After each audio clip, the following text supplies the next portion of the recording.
should have a conditioning edge because 2 qualifiers under this one's belt, only 5 days between them. And this one should be ready to roll. Drew outside of our top choice, currently 5-1 on the board. A little bit of value there, but I don't put this one as high as the other 2 that I have mentioned.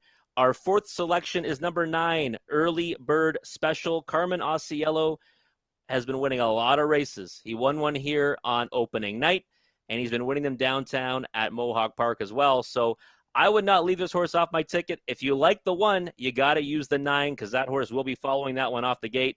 And Mark McKinnon got a win as well on opening night here at Grand River Raceway. So I would not leave Early Bird Special off the bottom end of your tickets. Her qualifier, she may have got beat 20 lengths, but she got beat by a good one in Best Head West. So don't leave that one off the bottom end of your supers.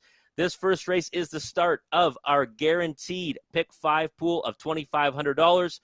Don't miss out. Get in on that action because last time it paid very well, and it should again tonight.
Field 4, race 1 is on parade. 1 is Some Lucky Magic. Robert Shepard for Anthony Beaton and David Lumsden. Number 2 is Katie's Delight. Jay Harris for Sean Stacy and Landmark 13 Racing and Hudson Standardbreds and Steve Klonowski. Number 3 is Deolicious. Nick Stewart for Benoit Edoshan, Tom Rankin, and Elizabeth Rankin and Glenn Rankin. Number 4 is Century Havana. Colin Kelly for Jim Ritchie and Paul Ritchie.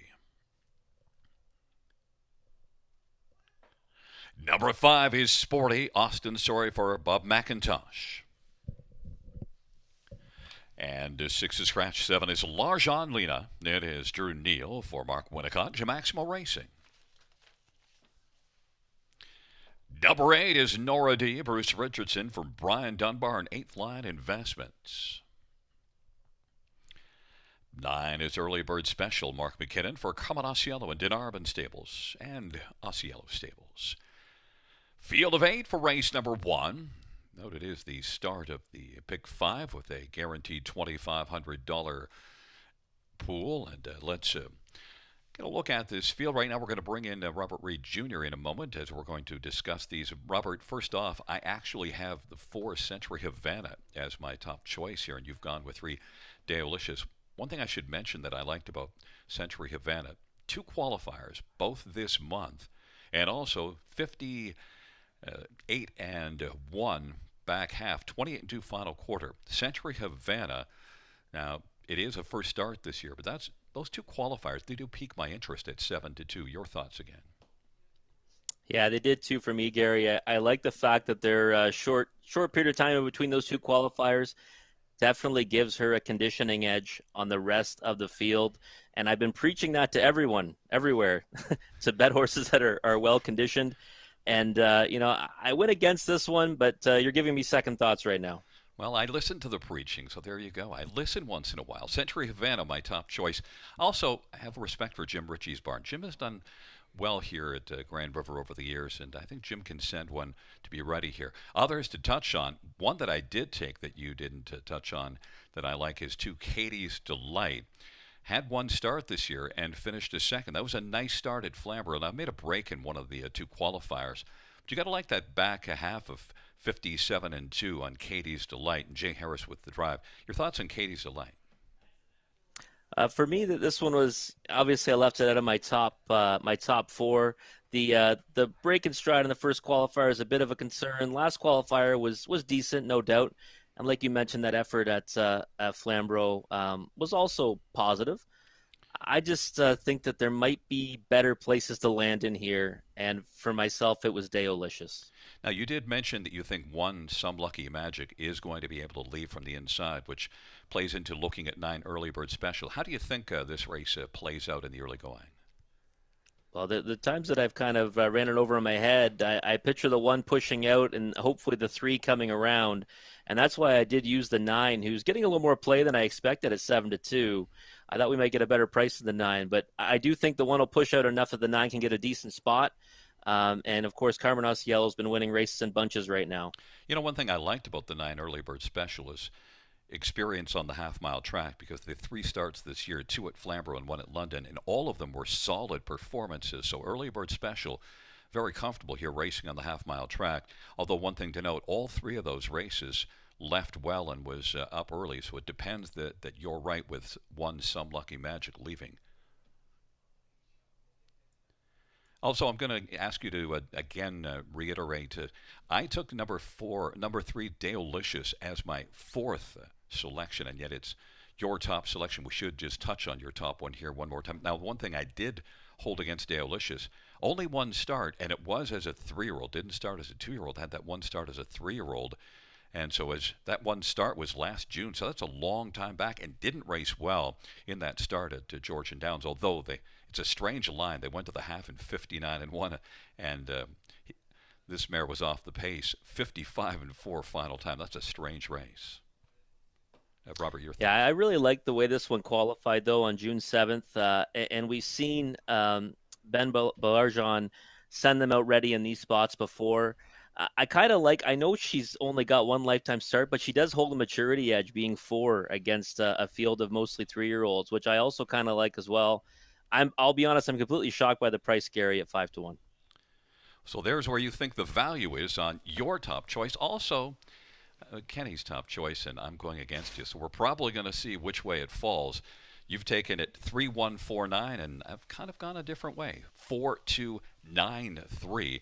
We are getting right up close to post time now, as we're inside of 30 seconds to our first of 11 dashes on a Monday night at the river.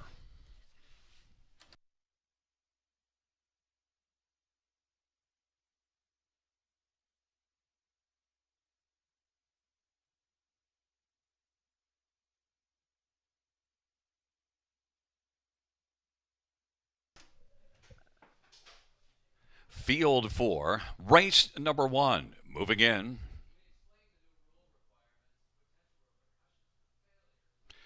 It'll be Some Lucky Magic with Katie's Delight and Delicious on the inside. In the center, Century Havana and Sporty to the outside. It is Larjan Lena and Nora D. And the second tier, Early Bird Special, field of 8 for race number 1. Field for the first race is at the top of the stretch. Here they come.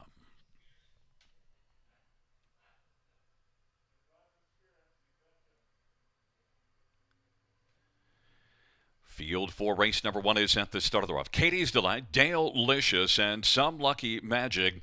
Early Bird Special is into the front 4 as they're early in the mile, racing into the backstretch. And then it is Century Havana 5th way, and Sporty is 6th. And then it is Larjan Lena and back to Nora D as they race their way on towards the opening quarter. But Katie's Delight and Jay Harris has got the lead. Delicious is second. Some Lucky Magic racing third, but right now about a half dozen lengths off the front. And then fourth in line is Early Bird Special. Then it is Century Havana. And back further to Sporty. And then Larjan Lena. And it is back to the trailer Nora D. That opening quarter was 29-1. And on top is Katie's Delight. Delicious is getting the trip. There goes Some Lucky Magic popping to the outside. Early Bird Special, Century Havana. Up the inside is Sporty. And then it is Larjan Lena and Nora D. They race on past the half off that 29-1 opening quarter. And Katie's Delight leads at the half, but challenging is Some Lucky Magic and Robert Shepard. 1 minute and 4/5 the halftime. Delicious is getting a delicious trip right there in the pocket. And Early Bird Special is racing second over fourth. Fifth to the inside is Sporty. Century Havana is sixth as they work on down the back stretch. Getting closer now, Some Lucky Magic has pulled up alongside of the front stepping Katie's Delight. 3 wide action now coming from Century Havana. Still in the pocket is Delicious. Katie's Delight leads it by a head. Trying to fend off Some Lucky Magic, but may have to deal with Delicious as well, who's on the inside till saving ground. And then it is Century Havana and Sporty and Early Bird Special. They turn for home. Katie's Delight, Some Lucky Magic, Delicious, and on the inside, Sporty on down the stretch route. Katie's Delight. Katie's Delight continues on. Katie's Delight is going to win it by 3 or 4. Delicious was second, Some Lucky Magic third, and Sporty was fourth. 1:58-1. Katie's Delight.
Coming back in front of us, the winner of race number 1. It's number 2, Katie's Delight, a 3-year-old Better is Delight Bay filly, owned by Landmark 13 Racing, Hudson Standardbreds, and Steve Klonowski. Sean Stacy is the trainer. J. Harris, the winning try. It's the first win for Katie's Delight, 158-1.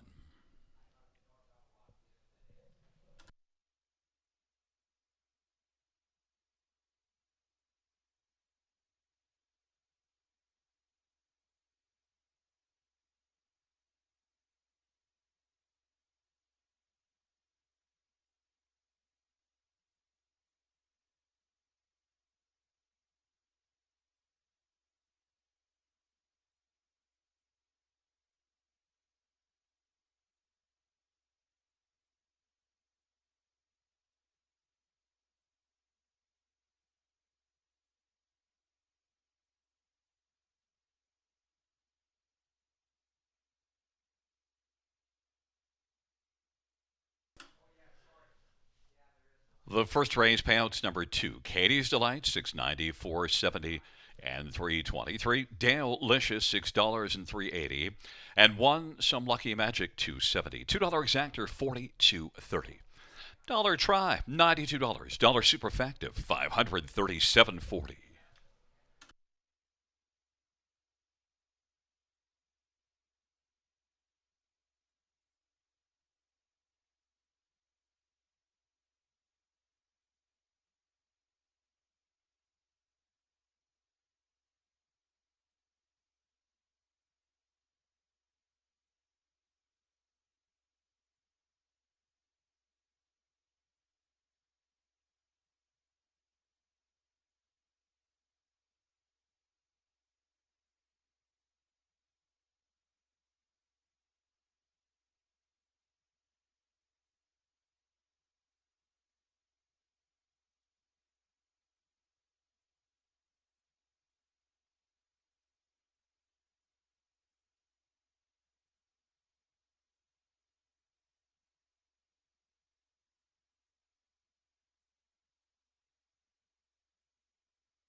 Here is the first race over a finish from the top. 3-1-2, 6-4 scratch, 8-7-5. Once again, 3-1-2, 6-4 scratch, 8-7-5.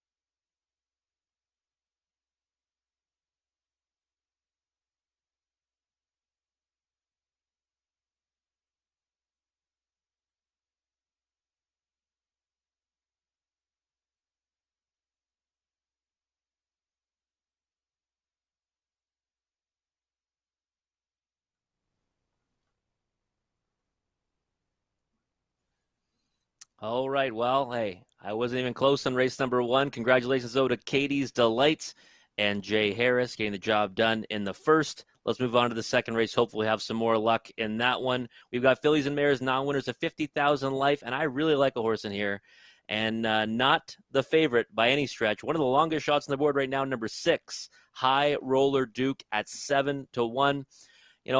I really believe that this is the best horse in this race. 6 of 11 last year, 3 in a row before the layoff, and 2 solid qualifiers under her belt. Her most recent qualifier might look like one that's a little bit on the slow side at Hanover, but she beat Carson Shadow, who in his first start of the season just won by 5 lengths over Hanover.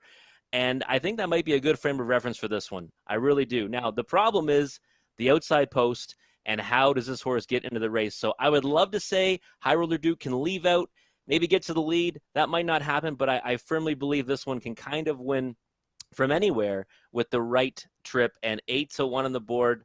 That is where I will be landing as my top selection. And for second, I'm using Marzank Hanover. And the simple reason for that one is inside speed. 3-2 on the board right now. No surprise this horse is taking money. Lots of speed. The pole position should push out and get a decent trip.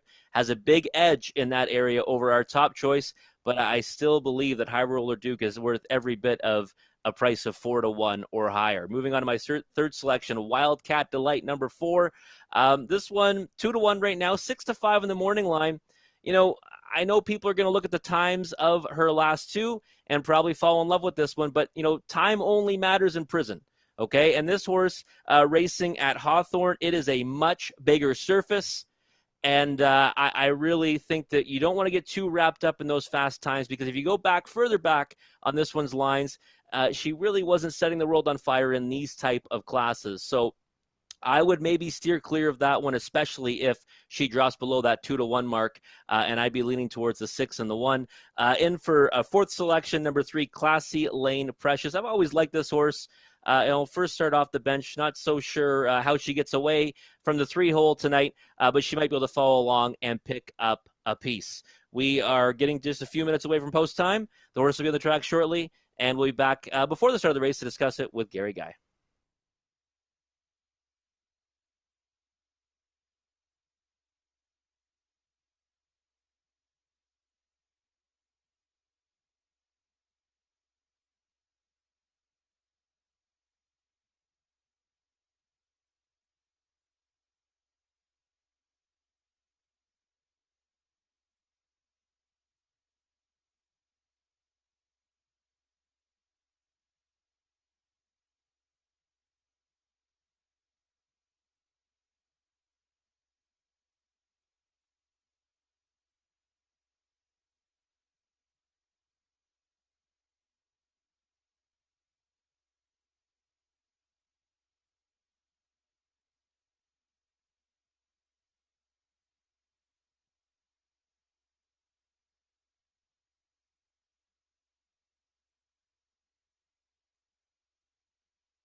Field for the second race on parade. 1, Marzang Hanover, Colin Keller for Kyle Bossens and Daryl Newbegin.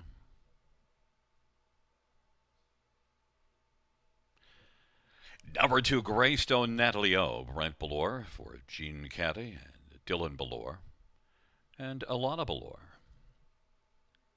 Number 3 is Classy Lane Precious, Jay Harris for Emma Christoforou and High Stakes Incorporated and Rocky and Tony Tangretta. Number 4 is Wildcat Delight, Nick Stewart for Tyler Nostat, Blue Shoe Investments. Number 5, EL Citadel, Aaron Byron for Tim Jacobson and James Edward Lewis. And number 6, High Roller Duke, Nick Boyd for Lacey McCabe and Glenview Livestock Limited. Field of 6, race number 2. We're going to take a last-minute look at this field with Robert Reed Jr. and myself just taking a last-minute fine-tune at this field. And I should first up mention that, so I handicapped this program on the weekend. I had no idea who Robert would be taking in this second race. I thought I might be all by myself with 6, High Roller Duke and our other 2 handicappers going elsewhere. But Robert, 4-1, you're on High Roller Duke. Just as your final thoughts on why you were so strongly on the 6 here, High Roller Duke, and along with me on it. I've always been a big fan of this mare. I thought she was maybe going to win the Kin Pace last year before she hooked wheels coming off the last turn.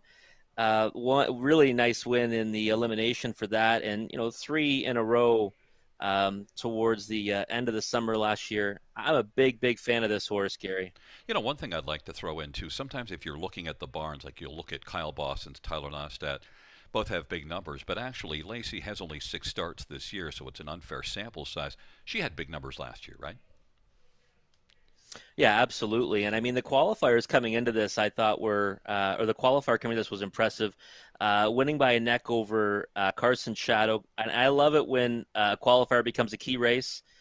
And the track at Hanover that day was on the slow side, in my opinion, and Carson Shadow came back and rhymed off a good mile on the weekend. So I think that's a great frame of reference for this one. Now, one thing we can be a little bit worried about is the pace scenario. And that first race, really, when you're looking at handicapping it, they went the half in a minute and 4, and the race goes in 1:58 and 1. So the horse that makes the front, not surprisingly, wins. We're going to talk about number 1, Marzang Hanover. You think that Marzang Hanover is going to make the front here, or at least a good chance to it. Also, you see 3 wins this year on the half-mile track, one of those being a front-end effort. Rob?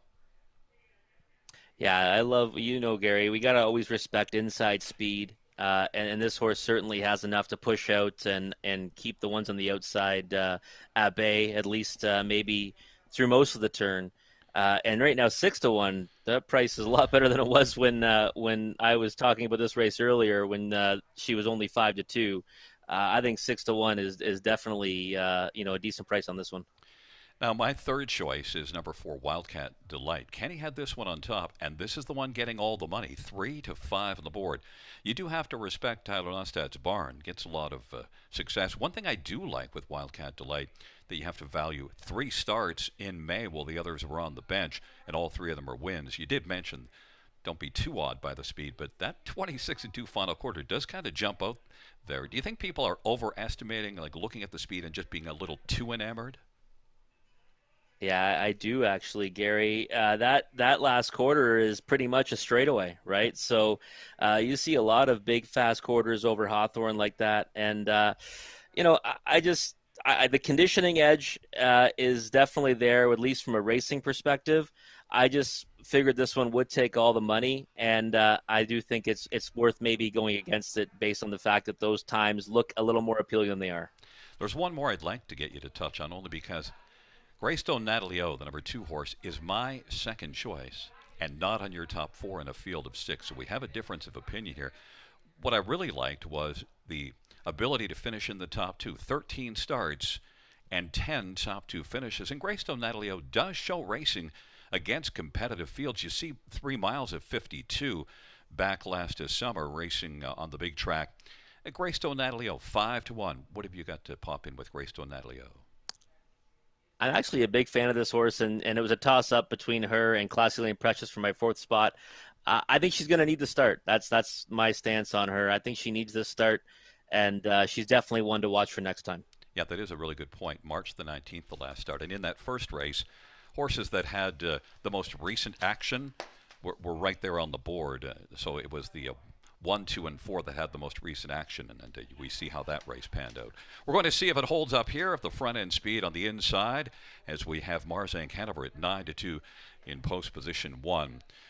And a heavily favored 4, Wildcat Delight. Taking up positions on the gate, Marzank Hanover, Greystone Natalie O on the inside, Classy Lane Precious, Wildcat Delight in the center. To the outside, Yale Citadel, High Roller Duke. It is a field of 6. The second dash on a Monday night as the field is gathered in behind the gates. Here they come.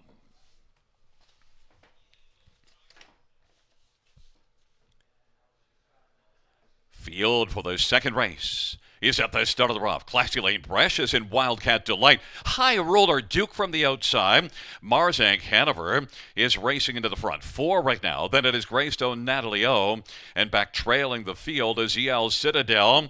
Wildcat Delight is trying to make it to the lead, but Classy Lane Precious on the inside maintains that advantage. And scooting up the inside is High Roller Duke, wanting to fill the pocket, but squeezing into the pocket is Wildcat Delight. High Roller Duke now is on the inside third. 3 off the lead. Marzank Hanover positioned to 4th, and then it is Greystone Natalie O and EL Citadel. Those 6 past the quarter, 27-3. Classy Lane Precious, and Jay Harris has the lead in the second, just as he did in the first. Has a lead of a length and a half with Classy Lane Precious. Wildcat Delight is second, and High Roller Duke is rolling third.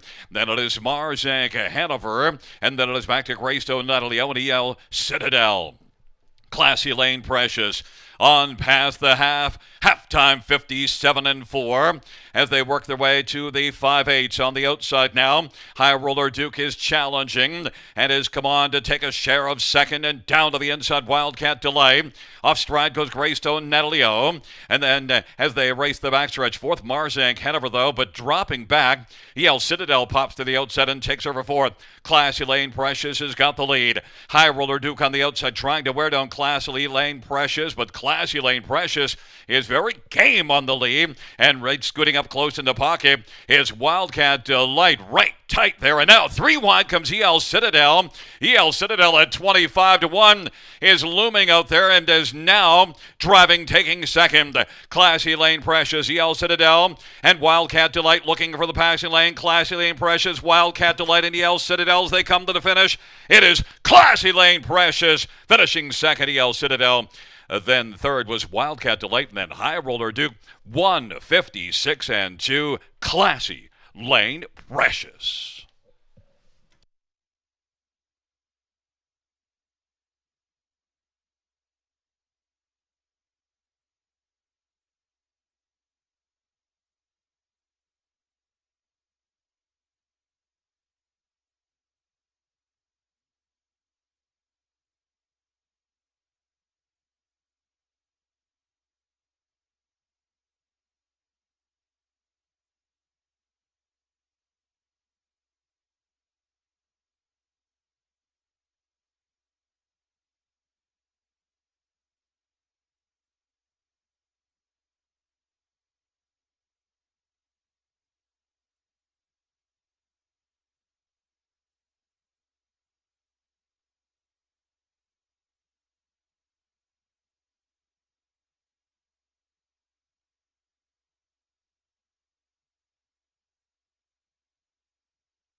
On the board, we have 3, 5, 4, 6.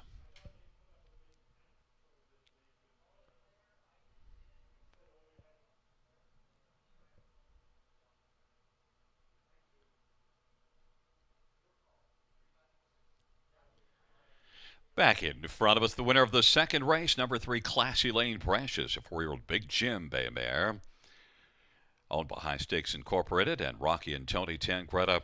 Emma Christoforou is the trainer. First win this year. And the fourth win lifetime, Classy Lane Precious and Jay Harris with the driving double, 156 and 2.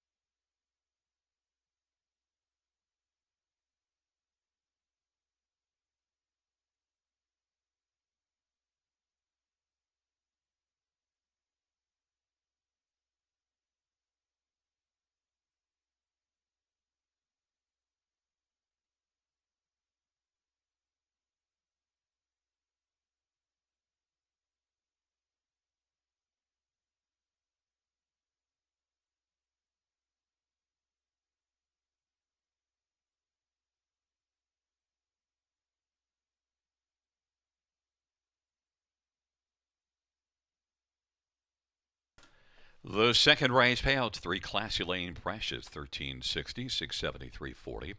5 EL Citadel, $21 and 570, and 4 Wildcat Delight, 210. $2 double, 94.80.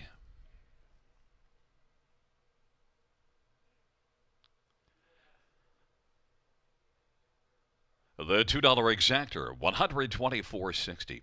Dollar try, 252.65. Dollar superfective, 762.20.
All right, I'm back to take a look at race number 3. But first, congratulations to Classy Lane Precious and Jay Harris. Back-to-back jacks. Swept the early double. Awesome job there. And hey, speed, speed, speed. Early speed has been the winner. That trend continues. And guess what? That was where this handicapper went in this race. Philly Mare is non-winners of 5,000 lifetime on the pace. And, well, I was looking for a price with number 3. She's in control. We're not getting that right now at even money. She opened at 30 to 1, and I was hoping for around 6 to 8 to 1. Even money is not the price we're looking for, but I like this one because she has early speed. I think against this group she does anyways, especially from the 3-hole, and she qualified against Century Georgia. Century Georgia won a really nice mile here on opening night last Friday, parked the route against a field that I think any one of those top finishers in there would be a big favorite against this group. So I think that she's in control is definitely worth a look, especially if she goes forward off the gate, which I think she will be handled aggressively off the switch by Aaron Byron tonight. Even money, though, a little less than what we wanted.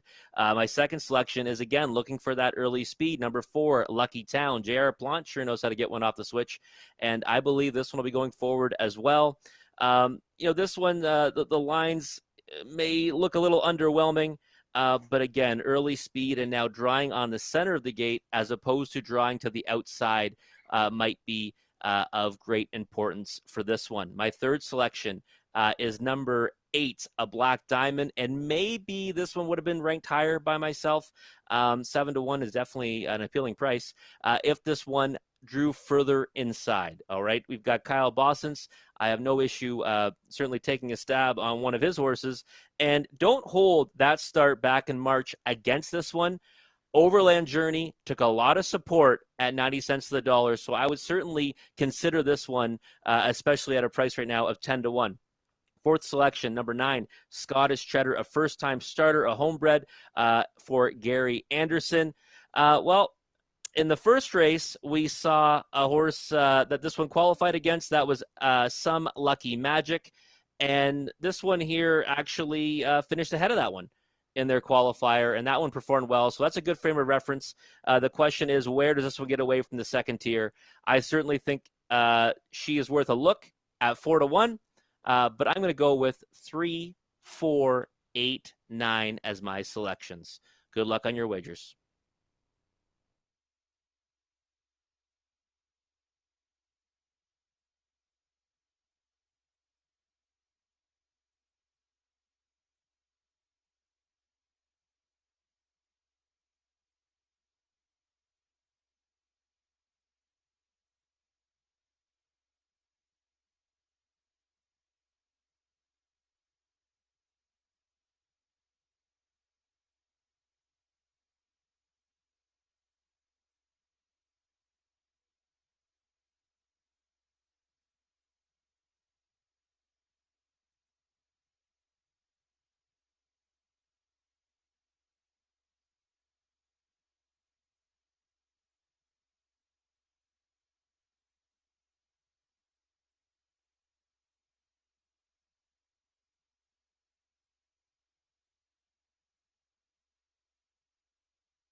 Field for race number 3.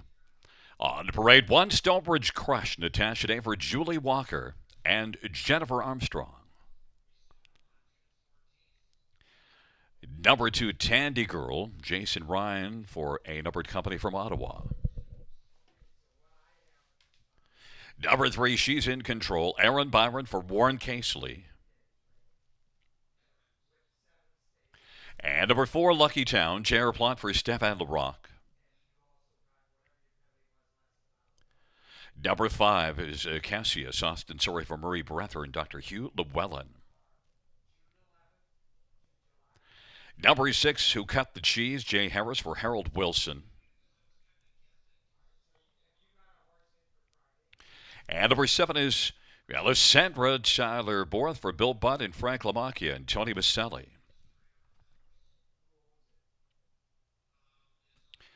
And number 8 is Black Diamond, Colin Kelly for Kyle Bossons and Brad Gray. And number 9, Scottish Cheddar, Drew Neal for Gary Anderson. Well, fans, just a few minutes away from post time for race number 3. Now, my top choice in this race is number 8, a Black Diamond, but 9 to 5 on the board. I thought we would get some bit of a price because of post position 8, but fans are all over a Black Diamond and Colin Kelly. And doesn't have a top 3 in 6 starts, but very solid barn, and overall measures really well against this field. But gee, that post position 8 to 5 is awfully tough to take. Robert, there's a couple I want to get you to touch on that you didn't talk about before the post parade. If we're looking for maybe some early speed that just might surprise and be a helpful price, what about one Stonebridge Crush? Because I do like that when you see September the 24th racing at Flamborough, went to the front from post 7 and put up big 3/4 before packing it in. What about Stonebridge Crush? Yeah, I definitely took a long look at this one, Gary, and I do always like it when a horse can cross over like that from the outside. I just I think that there's some other speed in this race that might be hard to hold off, but I've been wrong on the first 2 of the early speed, Gary. So this one might be able to push out for the lead early. Okay, another one that I'm going to talk to you about early speed because, look, I announced it, Flamborough announced. GRR Plot can get a horse off the wing. So this for Lucky Town also went to the front from post 7. Now, much like Stonebridge Crush, did pack it in that race, but definitely can get off the gate at Flamborough, 28-1 opening quarter. Lucky Town, Robert. Yeah, it looks good on the track right now, too. And that's the 2. I went to the 3 and the 4 because I was hoping that'd be the lineup. So usually, on the half-mile tracks, I try to visualize the lineup, and that's what I want to bet. When I looked at this race, I said, you know what, this might line up 3-4-4-3. So, and listen, JR can get them off the gate as good as anyone. So I would not be shocked if this one has a sizable lead in the first turn. Another horse that I would like to discuss is number 9, Scottish Cheddar, only because if we're going to get some inside speed, sitting in the trailer post, when you look at the 2 qualifiers for Scottish Cheddar, and they were May 27th and June 4th, so you're getting very recent qualifiers, there's some pretty nice speed there, isn't there? Yeah, there is. And I like, too, in that most recent qualifier, every quarter was the consecutive faster quarters throughout. So I like it when a horse is accelerating throughout and finishes with pace. Also, that frame of reference against the third-place finisher in the first race, magic. So I certainly think that one merits respect. But a first-time starter from the second tier, that's not usually something I like to jump on. Now, Scottish Cheddar, 7-1. That is a reasonable price. We once again should reiterate, number 8, a Black Diamond. My top choice is 2-1, and your top choice is 3 She's in Control, also 2-1. So if you had to take a stab, and let's get some value to go against both of our top picks, I'm assuming maybe you're landing on 4 Lucky Town at 5-1. Is that right? I would probably land on Lucky Town. I was actually thinking the 8 would be a bit of a better price, and I don't mind coming back to horses that were 70 cents to the dollar. Their next start, especially that was their first start for these connections, but I thought the price would be bigger on your horse, a Black Diamond. So if you're looking for value, it'd probably be number 4, Lucky Town. And my value play, just in case, not just in case, to go against the 3 and the 8 that are getting the cash, would actually be 9 Scottish Cheddar. We'll see if Scottish Cheddar can cut the cheese here in the third or not. But we are now right down at post time. The gate is rolling. It is a field of 9 here for the third race.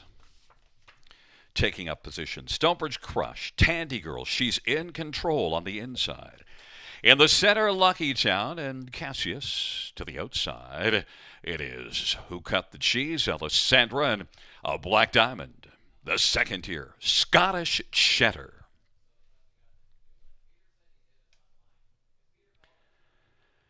It is a field of 9 for the third race. They're into the stretch drive, gathering speed. Here they come.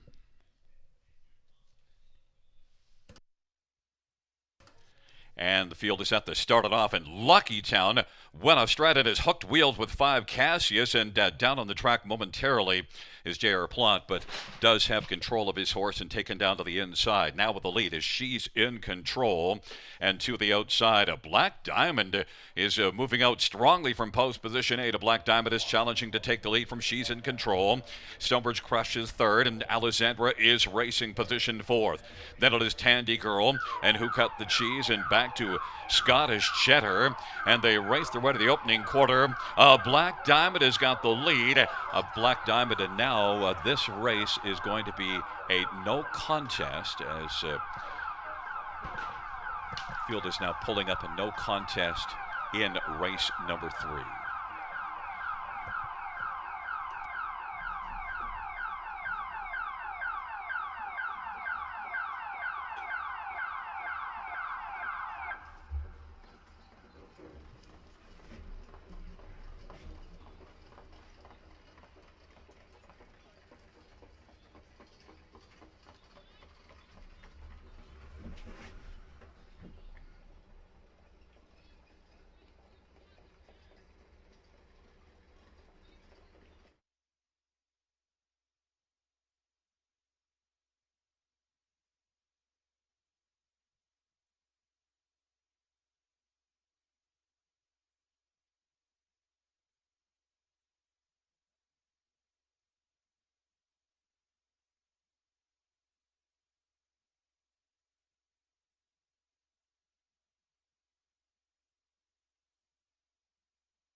Fans note we're under a slight delay trying to make the third race official so we can move on to the fourth race.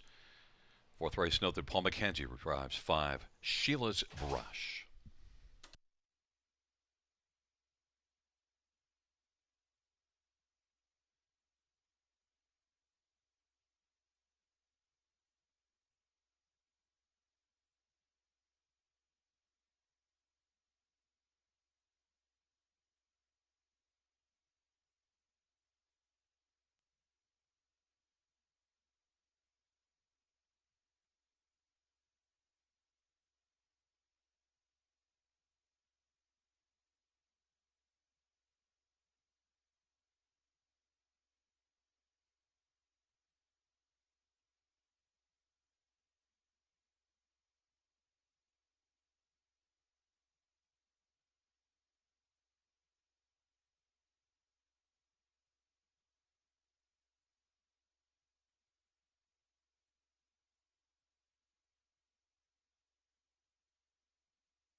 All right, everyone. Well, race number 3 had to be cleared a no contest because safety is always our top priority. But I have been told that all horses and drivers got away safely there, so that is definitely good to hear. Let's look at race number 4, and this is for fillies and mares, non-winners of 15,000 a lifetime.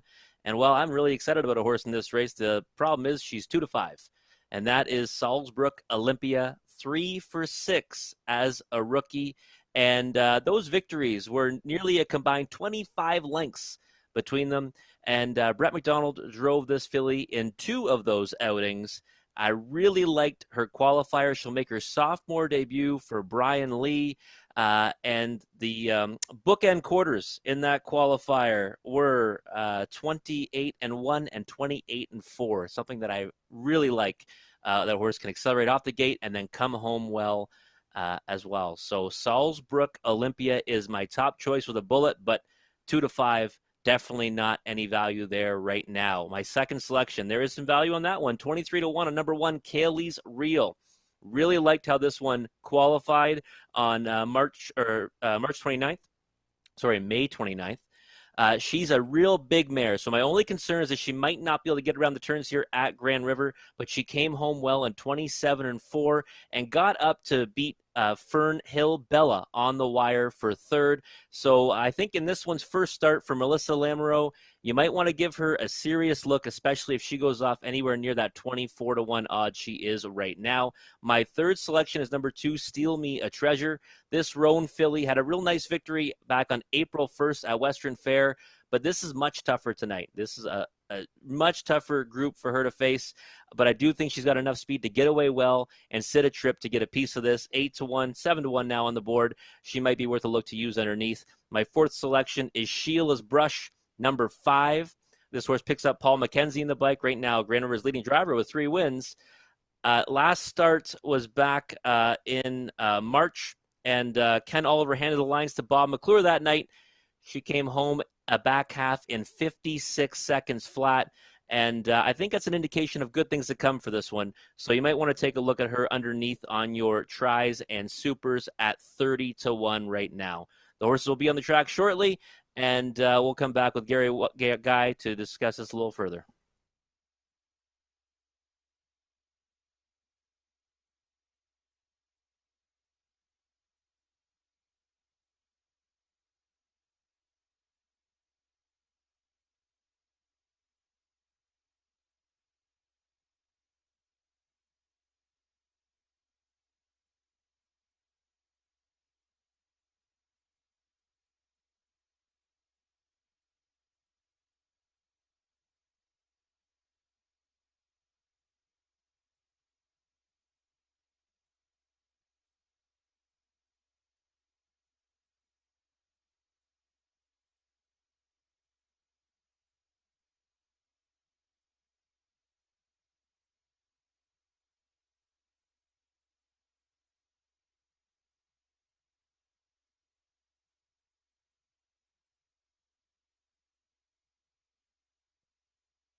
Field for the fourth race on parade. 1 is Katie's Real. It's on the board for Melissa Lamoureux and Ellie Bale. Number 2 is Steal Me a Treasure, Lauren House for Vic Putty and Lloyd Stone and Mike Horwood. And a numbered company from Gloucester, Ontario. Number 3 is Salzbrook Olympia, Brian Lee for Salzbrook Stables. And number 4, Jam Sports Fan, Robert Shepard for Isabel Darvaux and Jason and Gordon Redmond. Number 5 is Sheila's Brush. Paul McKenzie for Ken Oliver and Milton Young. Number 6, Cheddar This. Jason Ryan for Ben Wallace and Wallace Standardbreds and Harness Horsepower and Terry Krovick. Number 7, Ceaseless. Colin Kelly for Lacey McCabe and Glenview Livestock and Cheryl Cherry. And number 8 is I'm Diabolical. Dave Duncan for Brenda Duncan. And number 9 is Salisbury Easy. Jay Harris for Jeffrey Williamson and Rebecca Williamson and Laverne Turnbull. Field of 9, race number 4. Fillies and Mares going to post in just a few minutes. We're going to take a look at this field now. Robert, I think anybody who can read a program would think that the 3 Salisbury Olympia is the one to beat in here. And you might have noticed on the program on the program page for my picks, I took the 2 on top. Not because I think the 2 is better, because I was looking not to bet the even money horse. Do you think there's a way that you could see 2 Steal Me a Treasure taking it away from 3 Salisbury Olympia? Well, she could definitely step up her game and maybe go with Salzburg Olympia. But I'll be honest, Gary, I looked at this race a bunch of different ways, watched some replays, and thought the Salzburg Olympia was most likely the most probable winner on the entire card tonight. Yeah, and I did catch an eye at those 54 and change miles at Woodbine last September, but only one of the 2 was competitive. But still, I was just trying to look for what horse could maybe at least flash similar kind of speed. It is one thing to note also that race, the last race for Steal Me a Treasure was April 1st, while Salzburg Olympia qualified June the 3rd here in 57-3, and a nice final quarter, 28-4. In fact, a good 57-4 back half. Just there's lots to like there. There's one I want you to touch on here. So I'm the only one that took the 4 JM Sports Fan as a possibility here. What really caught my eye, that's a pretty big back half in that qualifier. JM Sports Fan also did win a couple of times at Flamborough in November. Not great miles, but they were wins. Yeah, I didn't mind that qualifier on June 4th at Mohawk Park. And again, another horse with consecutive faster quarters throughout the mile, which I always like. But when I was weighing out the qualifiers that impressed me, I actually went to the 1, Gary. I thought that the 1's qualifier was a little more impressive. And of course, Rail Control, first start for Melissa Lamoureux on that one. Yeah, and you do get that 27-4 final quarter. The one thing that jumped out with JM Sports Fan, 32-second opening quarter, and then still did put a qualifier in 57-4. So that was a pretty easy first quarter. One more that maybe if we're going to find some way, number 7, Ceaseless, is kind of interesting in here. 9-1 on the board, Lacey McCabe. And Ceaseless is one that qualified here in 57-1. That's a very good comparable speed. 5 out of 6 in the top 3 last year. Your thoughts on Ceaseless? I'm actually a fan of this horse, and I think really, Gary, it was just a victim of post position for me. I kept trying to find a way to put this horse in somewhere, and if she drew inside, I have no doubt I would have ranked her in my top 4, probably even higher than that, in the top 2 even if she drew inside, because I think this horse has ability, but I think she might need to start. Isn't that what you're always doing? When there's a horse that you know is going to be heavily backed, you keep thinking, okay, who can I get to beat this horse? Because I don't want the horse at even money or less.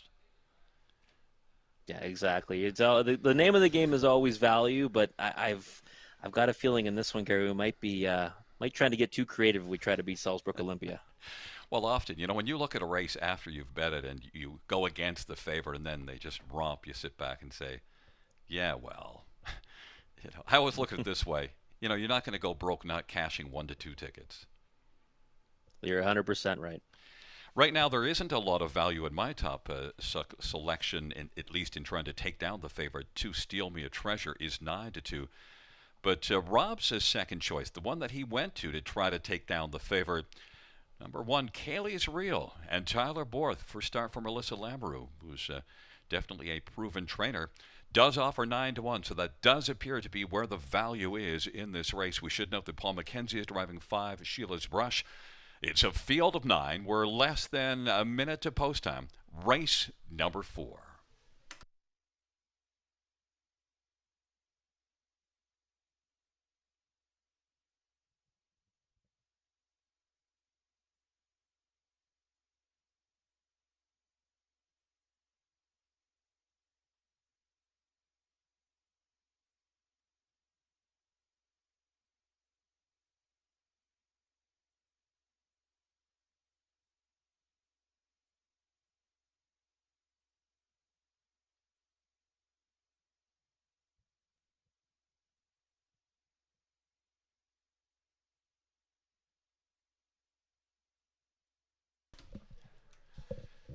The starter has called the field for race number 4. It is a field of 9 taking up positions. Kaylee's Reel, Still Be a Treasure on the inside with Salzburg Olympia. In the center, Jam Sports fan, Sheila's Rush to the outside. Cheddar this, Ceaseless, and I'm Diabolical. And the second here is Salzburg Easy.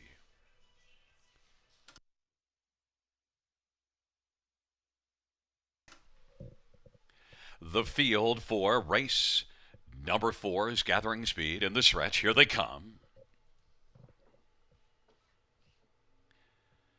They're at the start and they're off. Katie's Reel, Still Me a Treasure. Salzburg Olympia, Ceaseless from the outside, is into the front 4. They work on around the turn. Then it is Jam Sports Fan who was 5th. And then we're back to Sheila's Brush and Cheddar This. And then we've got Steal Me a Treasure. And back trailing the field is I'm Diabolical, Katie's Reel. Using that post one advantage to take the early lead as they race on to the opening quarter. Second is Steal Me a Treasure. Salzburg Olympia is racing position to 3rd. And then Ceaseless looks at things from 4th and is in front of JM Sports Fan. Then it is back further to Sheila's Brush as they work on around the turn. Then we have Cheddar This and Salzburg Easy. And then it is I'm Diabolical. Katie's Reel and Colin Kelly's got the lead. They race off the turn and the field comes on towards us. It's a lead right now of about 2.5 or 3. And Steal Me a Treasure second. Salzburg Olympia has popped to the outside and is coming quickly now. Working first over as they come on past the half and they head towards the 5/8. They race their way up to the 5/8 and a slim lead now for it is Katie's Reel on the lead. Salzburg Olympia to the outside is bearing down on the leader. Then a gap of 2 or 3. Steal Me a Treasure is 3rd. Jam Sports Fan. And then it is Ceaseless and Sheila's Rush and Cheddar This on down the back stretch.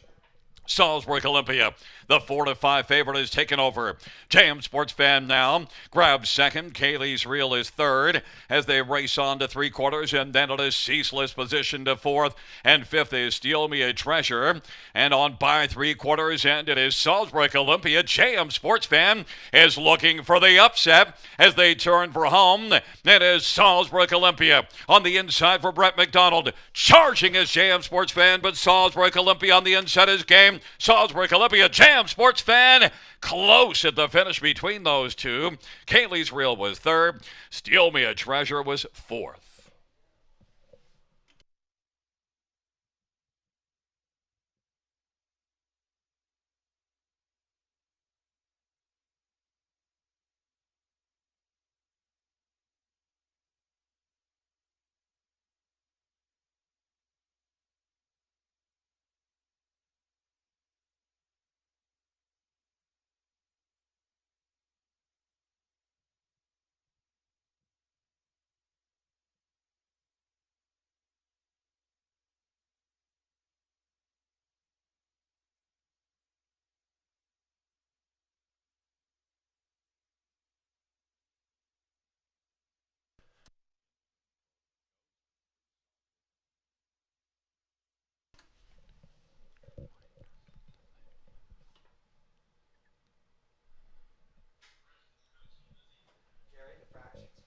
Yeah. 29 and 3. Yeah. A minute and 3. Mike's on.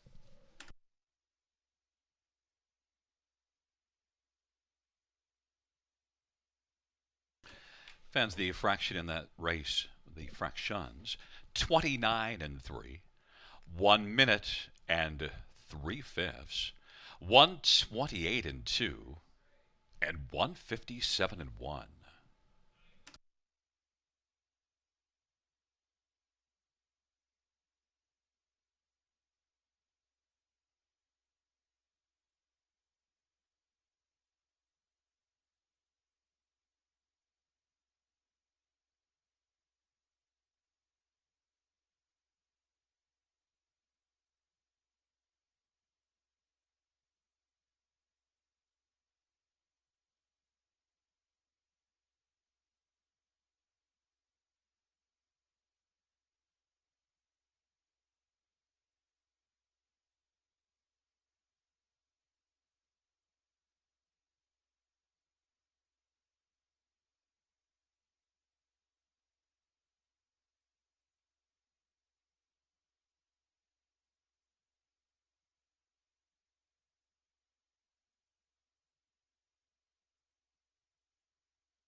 Fans, the inquiry sign will go up. The judges reviewing the fourth race. Note the inquiry pertains to number 3, Salzburg Olympia. Please hold all tickets.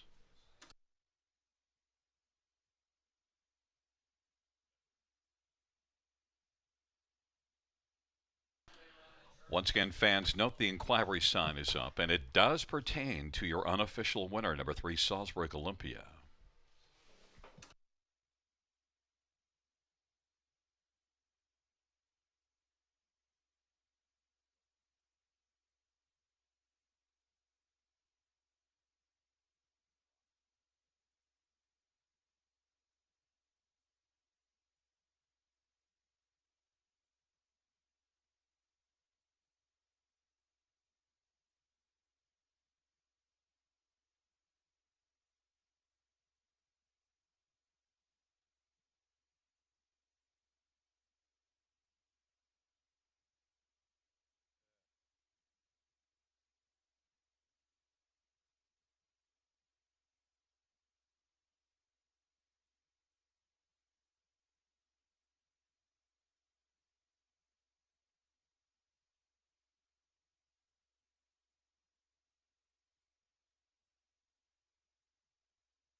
Fans, the judges ruling that there were no violations by number 3, Salzburg Olympia. The inquiry sign will go down.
The fourth race payouts number 3, Salzburg Olympia, 380, 330, 240.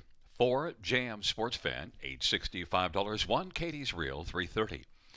$2 exactor, $26.90. Dollar try, $36.05. Dollar superfecta, $144.75.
Here is the fourth race. So we're finished from the top. 341 276 598. That's 341 276 598.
All right, congratulations to Salzburg Olympia. Hey, got me on the board tonight. I took a 4-5 shot to do it and only held on by the slimmest of margins. Congrats to Brett McDonald and Brian Lee on getting the job done there. Let's move on to race number 5. And in this one, well, I don't go to the second tier very often, but we're going to do it in this one here. And I'm going to go to number 9, Sunny Sicily. This horse has not raced since the end of March, but it was in the Blizzard Series. And she was not beaten much by some real quality horses like Somewhere North and Ruby on Rails. So I think you would take either one of those horses in this race at any price you'd be offered because they would be head and shoulders the best in here. Now, Sunny Sicily will have to contend with that second tier, but I do think she is good enough if she gets the right kind of trip. Now, if I'm going to like the 9, I always preach this. You got to like the 1 because the 9's going to follow the 1, and the 9's trip's going to depend on how the 1 does. So number 1, Lady Aquila, raced through the lockdown at Pocono Downs for Pat Lachance. Now back to the barn of Joe Pereira. I think this one is one that merits a long look because she has speed. She has the pole position. She should get a good spot. At least I hope she does to give Sunny Sicily a decent trip from that second tier. In the third spot, I'm going to Happy Looker, number 5. This horse, hit the board frequently, 11 of 21 as a sophomore. One third place finish so far in 3 starts as a 4-year-old, but now returns to the races out of the barn of Mark Winnicott. This horse has always had ability. Tonight, I don't see any reason why you don't want to use her somewhere underneath, especially at odds of 7 to 1. And my fourth selection is going to be number 7, Carnival Heart. Carnival Heart is a horse that I've always been a fan of. And, making a first start back since, well, last year in November, but a nice qualifier under that one's belt. It might be a big task tonight, especially from the 7 hole. 19-1 is a price that is way too high on this one, to be honest, because if somehow she can get into the race, she has as much a shot as many in here. And Anthony Hahn picks up the drive. So not one you want to ignore, especially at odds right now of 20-1, number 7, Carnival Heart. My selection's 9-1-5-7. The horse will be on the track shortly for race number 5.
Field for the 5th on parade. 1, Lady Aquila, Travis Henry for Joe Pereira and Michael Strasberg.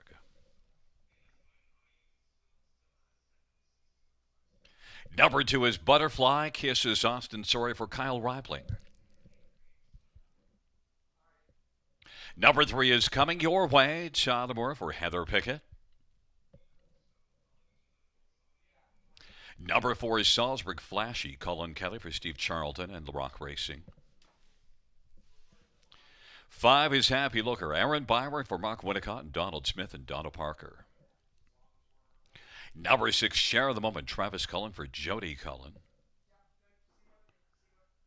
Number 7, Carnival Heart, Anthony Hahn for Julie Walker and Dr. Terry Fraud and Darlene Carr.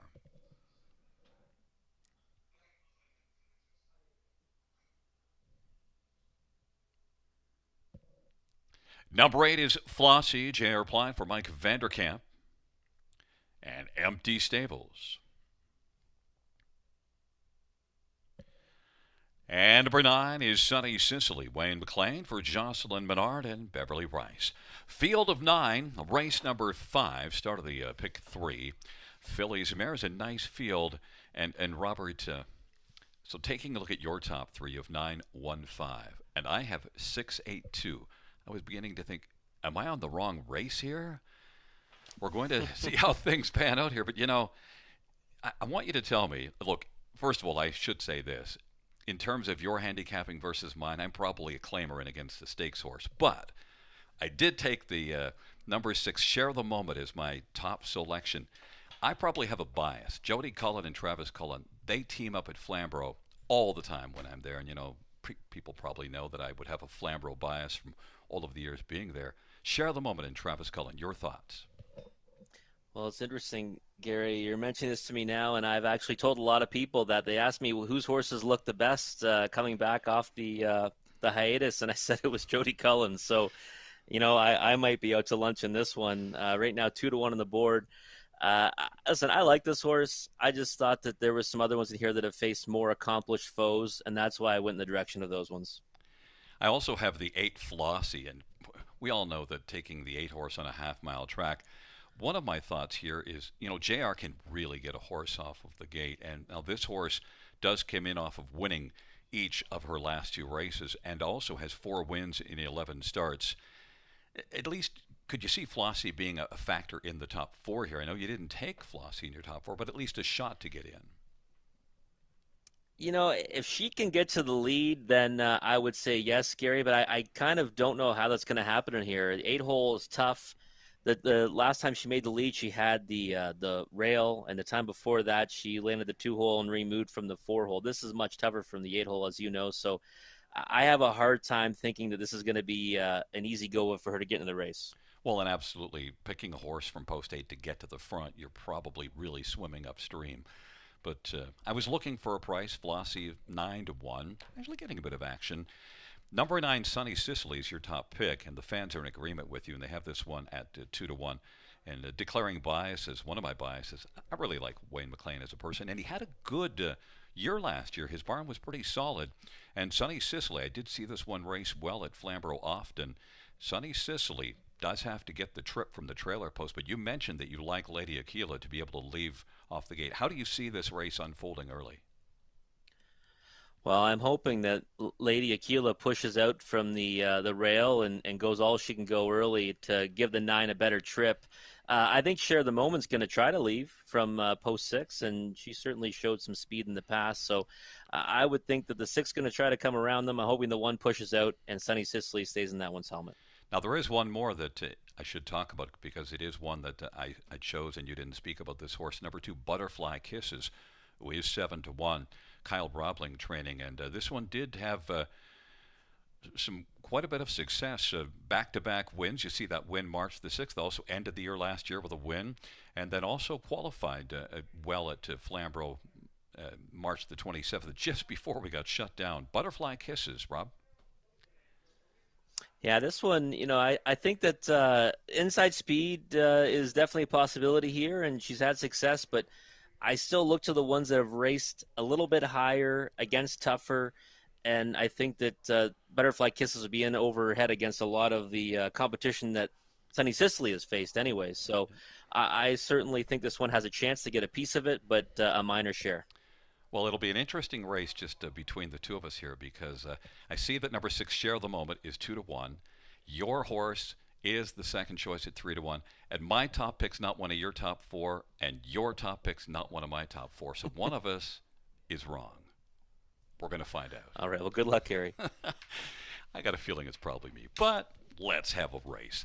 Field for race number 5. Lady Aquila, Butterfly Kisses, and coming your way on the inside. Salzburg, Flashy, and Happy Looker in the center. Share the Moment, Carnival Heart, and Flossie to the outside. Sunny Sicily on the inside from the trailer post. It is a field of 9 for race number 5. They're at the start and they're off and coming your way. Share the Moment from the outside. Lady Aquila, Butterfly Kisses, and Happy Lookers, they charge into the turn. Then it is back to Salzburg, Flashy. And then as they race on into the backstretch, it is Carnival Heart and Flossie. And trailing is Sunny Sicily. Share the Moment has got the lead and is in front by 4. Lady Aquila is racing position second. Butterfly Kisses is rolling third right now. Then it is back to Happy Looker as they race on around the turn. Then it's coming your way. And back to Salzburg, Flashy, and Carnival Heart. And Flossie and Sunny Sicily is trailing the field. That opening quarter, well, we'll give it to you later. And it is Share the Moment and Travis Cullen who's got the lead. Advantage is a length and 3/4. Lady Aquila. And Travis Henry is right there in the pocket. Butterfly Kisses third as they come off the turn. Butterfly Kisses is about 3.5 lengths off the lead. Now coming to the outside, there is Happy Looker working first over, and then it is back to coming your way, and Salzburg, Flashy, and Carnival Heart. Racing second from last is Flossie, and Sunny Sicily is trailing the field. It is Share the Moment as they race on down the backstretch. Sunny is racing on the lead as Share the Moment. And then Happy Looker now is up to take over second. Lady Aquila is third. Then Butterfly Kisses is fourth, but is about 6 or 7 off the lead. 3 wide racing action now from coming your way. And then it is back further to Salzburg, Flashy, and Flossie. Second from last, Carnival Heart, and then Sunny Sicily to still Share the Moment. Share the Moment, and Travis Cullen leads it a length and 1/4. tournament is now going to get a challenge from Happy Looker. They turn on down the stretch by. It is Share the Moment on the inside. And to the outside, Happy Looker. Happy Looker on the outside is able to look Share the Moment in the eye and drive on by. Then second is between Flossie and Share the Moment, and then coming your way.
Fans, the fractions 27 and 3, 57 and 2, 3/4 125 and 4, mile of 156.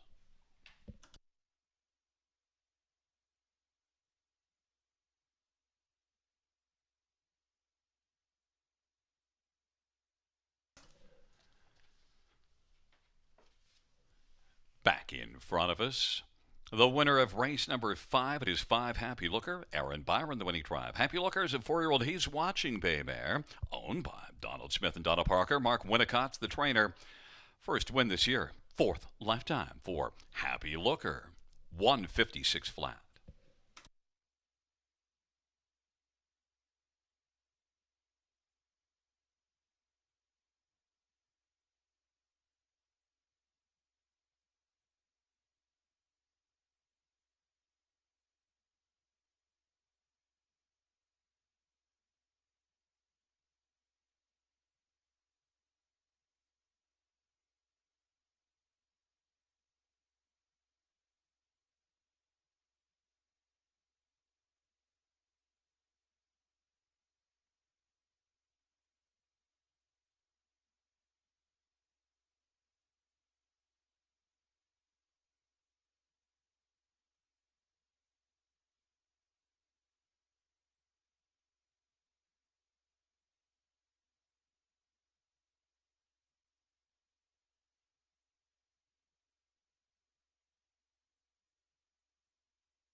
The 5th race payouts, 5 Happy Looker, $12, $4.90, $4.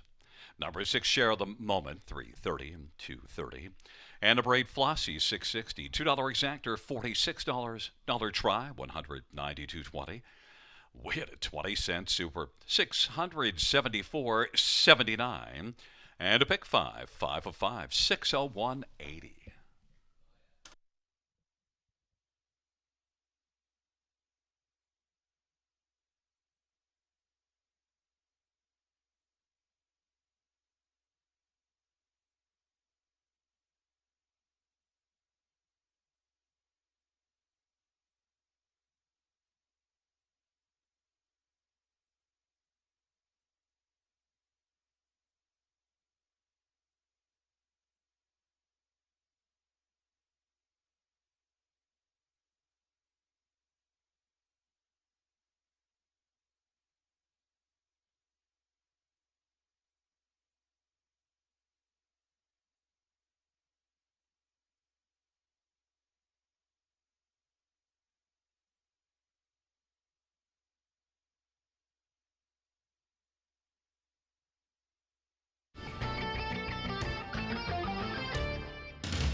The fifth race order finish from the top. 974-612-538. That's 974-612-538.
Field for race number 6 on parade. 1, Larjon Lester, Nick Boyd for Catherine Cochran and Steve Bestard.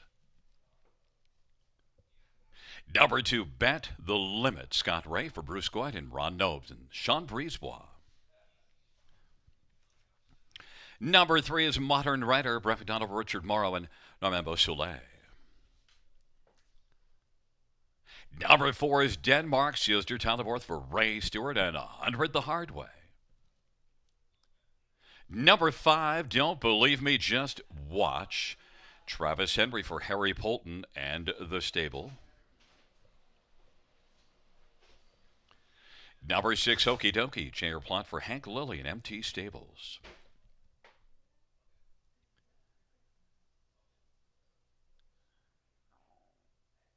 Number 7 is Kev Marvelous, Bruce Richardson for Bruce Gilkinson. Number 8, Custom Cut, Tyler Moore for Gary McDonald and Christina Soundy.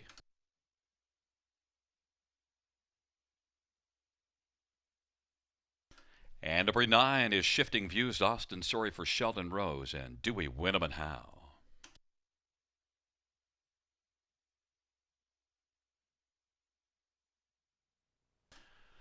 Well, fans, the 6th race coming up shortly. Note it is the Super High Five. We're going to take a look at this field, and so my top pick in this race is Modern Rider. In fact, I should mention my top 4 are 3, 5, 7, 2. Are you there, Robert? Yes, I am, sir. Who are your top 4?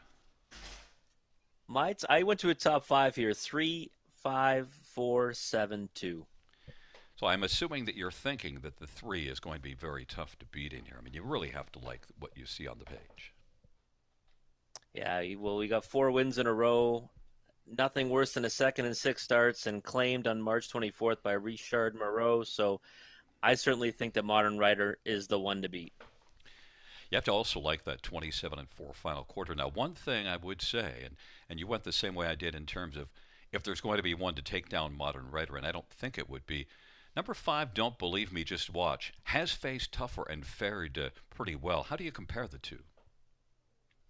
Well, for me, Gary, I've always liked Don't Believe Me, Just Watch, but I'll be honest, in selecting him sometimes at Mohawk Park, he's let me down in a few spots. So I do think that he's got a good chance to land on the ticket here.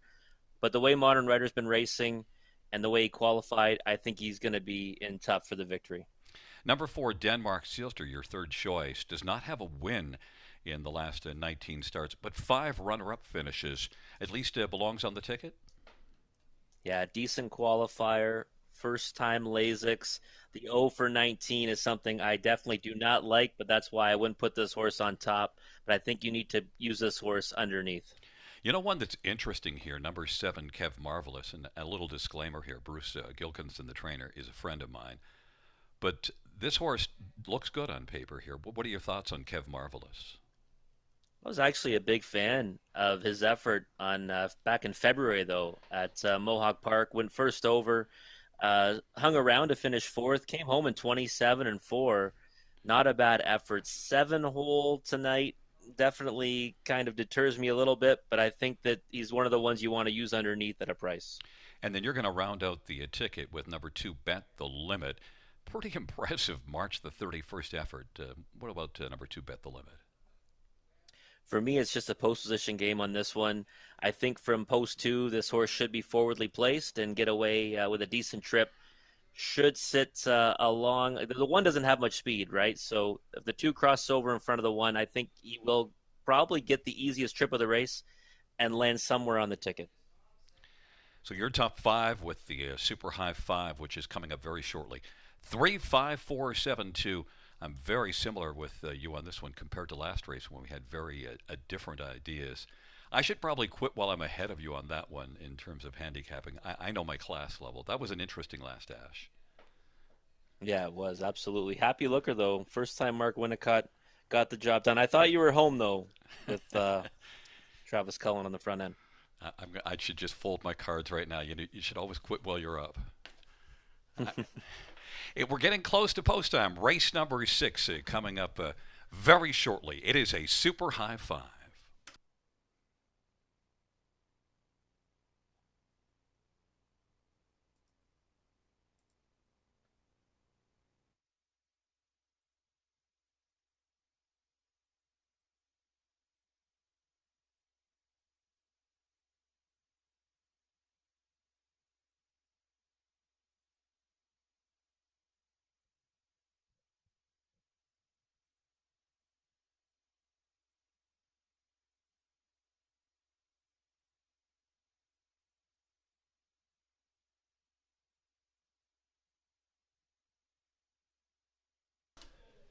Field 4, race number 6, taking up positions.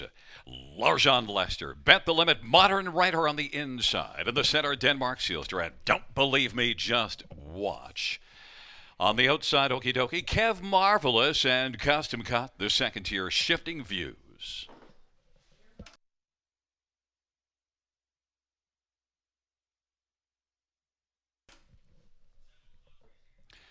It is a field of 9 for race number 6. And there at the start of the round, Denmark Sealster will leave well. Don't Believe Me, Just Watch, and Kev Marvelous and Modern Writer and Bet the Limit. The field charges on into the first turn, and it is Denmark Sealster with the lead. Racing second, Don't Believe Me, Just Watch, and Kev Marvelous is still challenging on the outside in his third, and now second headed towards the lead. Third on the inside, Don't Believe Me, Just Watch, and then it is back to Bet the Limit, and Modern Writer is currently racing fifth in front of Shifting Views, and then it is Custom Cut and Okie Dokie, and Larjan Lester is trailing the field. Kev Marvelous, Marvelous in the early going, has a lead right now of a length and 3/4 at 25-1, 28-second panel opening quarter. Denmark Sealster is second and racing position third. Don't Believe Me, Just Watch as they come off the turn, and they roll on towards us, and now stepping to the outside, there comes Don't Believe Me, Just Watch, being followed by Bet the Limit. Then it is Modern Writer, Back to shifting views and custom cut. And Okie Dokie and Larjon Lester. Kev Marvelous as they race their way on into the backstretch off a 57-4 halftime. And on the outside, Don't Believe Me, Just Watch is right alongside Kev Marvelous now. Don't Believe Me, Just Watch is the 4-5 betting favorite and has taken the front. Leads it by a length and a quarter. Kev Marvelous is rolling second. Denmark Sealster third. Now Modern Rider is kicking in late and is challenging to grab third from Denmark Sealster. Fifth is Bet the Limit and grabbing sixth is Custom Cut. 3/4, 126 and 1. And the field reaches for the top of the stretch. Don't Believe Me, Just Watch. Then Modern Rider and Kev Marvelous, and racing fourth is Denmark Sealster on down the stretch drive. And it is Don't Believe Me, Just Watch cruising at the finish. Then second Modern Rider, Kev Marvelous third, and then it is between Denmark Sealster and on the outside Custom Cup. 155 and 3. Don't Believe Me, Just Watch.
Coming back in front of us, the winner of race number 6. It's number 5. Don't Believe Me, Just Watch. A 4-year-old, he's watching Bay Gelding.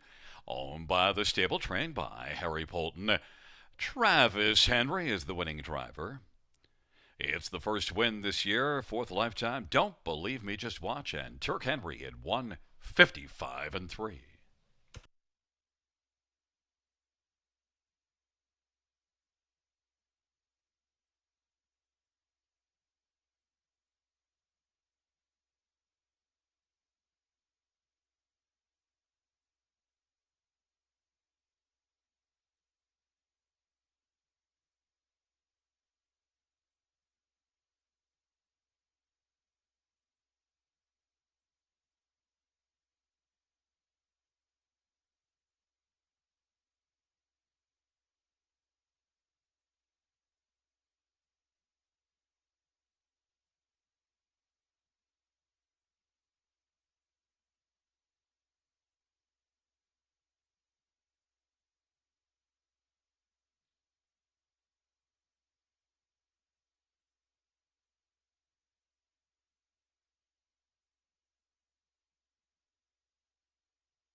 The sixth race payouts, number 5. Don't believe me, just watch. 360, 250, 310. Number 3, Modern Rider, 220, 220. 7, Kev Marvelous, $10. $2 exacta, 680. Dollar try, 63, 65. Dollar high five, 1600. 98.45. 20-cent high five, 339.69.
The sixth race, order of finish from the top, 962 418 357. That's 962 418 357.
Field 4, race number 7 on parade. 1 Century Grizzly, Colin Kelly for Jim Ritchie and Paul Ritchie.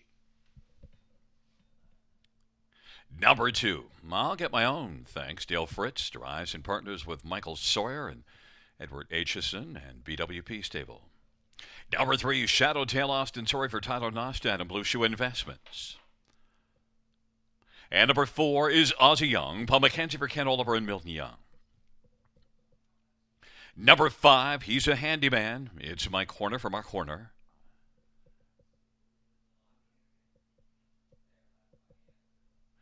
And number 6 is Millennium Sealster, Jay Harris for Emma Christoforou and Charlembos Christoforou. Number 7 is Mr. Cheeseman, Travis Henry for Scott McNiven and Donald Douglas. Number 8, At the Beach, Hanover Nick Boyd for Steve Houdon and Gino Toscani. And number 9, Let's Get Pickled, Mike Vanderkamp for Diana Secord. It's a field of 9, race number 7, and a pretty fine-looking dash in here. Robert, first off, what are your top 4 in here? I'm with you, Gary. What are your top 4 here in the 7th race? Oh, my top 4 here are 3, 1, 6, and 2. We should first, right off, then get to taking a look at 1 Century Grizzly, since that's the one that's on the screen, and is right now the betting favorite. Fill us in on Century Grizzly. Well, I like the way that Colin Kelly's scoring him down right now, so I think the intentions are going to be pretty clear. Moving towards the lead early from the pole position. I like the fact that he does have a conditioning edge, or slightly anyways, racing at Tioga Downs and then qualifying on June the 9th. So I like this horse. I think he's going to push out and have good position early. Merits respect in here. You have to really be enamored at the price you're getting on your top selection. Yeah, I can't imagine that price holding, though, Gary. I was expecting this horse to be the favorite or close to it. 13 to 1 doesn't really make sense to me on number 3, Shadowtail. First time Lasix, and of course, tons of success over the last couple of years. Not missed a board in 4 this year, and 7 wins out of 16 tries last year. I have to assume maybe people are just faulting him too much for that break, and really that's the only break you see on the dance card for Shadowtail. But definitely, Tyler Nostad usually doesn't get 10 to 1 on any horse that he sends out, so there's some real value there. Another one to touch on is number 6, Millennium Sealster. I didn't use this one on my top 4, and if I had it to do over again, I would have. Fill us in on your thoughts on 6, Millennium Sealster. Well, Gary, I guess you'd say that especially after the way Classy Lane Precious raced, right, in the second. I mean, that horse raced fantastic, and I always think that when you're coming off layoffs like this, the way one horse races for a barn might be indicative of how they're all going to race, and that one for Emma Christoforou raced fantastic. So I do think that Millennium Sealster has a big opportunity for a good effort here at 5 to 1. That's a very good point. And also, that qualifier, 54-4, that's a very solid and an even qualifier all the way through the mile. Yeah, and against some real nice horses, right? Blue Moon by Emma is a really nice horse that will probably do big things this year. So I don't mind that qualifying line at all. And you also get Jay Harris, who's got a couple of wins on the evening. Jay looking for the chance here to make it a hat trick. One more that we should take a look at. How about number 9, Let's Get Pickled? Now, normally we handicap the inside speed with the trailer post, but Let's Get Pickled, definitely I mentioned, has been encumbered by tough post positions the last number of races, but it doesn't look really like it matters that much for Let's Get Pickled, Rob. No, he's a horse that typically is raced from off the pace, and you're right though. I mean, 7, 8, 7, 7, 7. So the trailing post today, we know that the one is likely going to be pushing out hard from the inside. So again, I really am trying to steer away from the trailing post, but this horse should hopefully get away around mid-pack, not like Sunny Sicily did for me earlier. Number two, I'll get my own thanks is getting a lot of money, or at least 5 to 1. One thing to note, though, is the class of company that he raced at. It towers over the rest of the field. How do you think I'll get my own thanks will be able to get his own way in here? You're right. Took all the early money, opened I think at around 6 to 5, and stayed there for quite some time. Under the Southern Sun, Talbot, Romeo, Better at High Tide would all be huge favorites in here, Gary. I think this horse might need a start even off that decent looking qualifier. We'll see if it turns out that way. Thanks, Rob. It's we're right now at post time, and Century Grizzly and Colin Kelly on the inside with I'll Get My Own Thanks and Shadowtail taking up positions. Then in the center, it is Ozzie Young. He's a handyman. Millennium Sister, Mr. Cheeseman, and At the Beach Hanover, the second tier. Let's Get Pickled.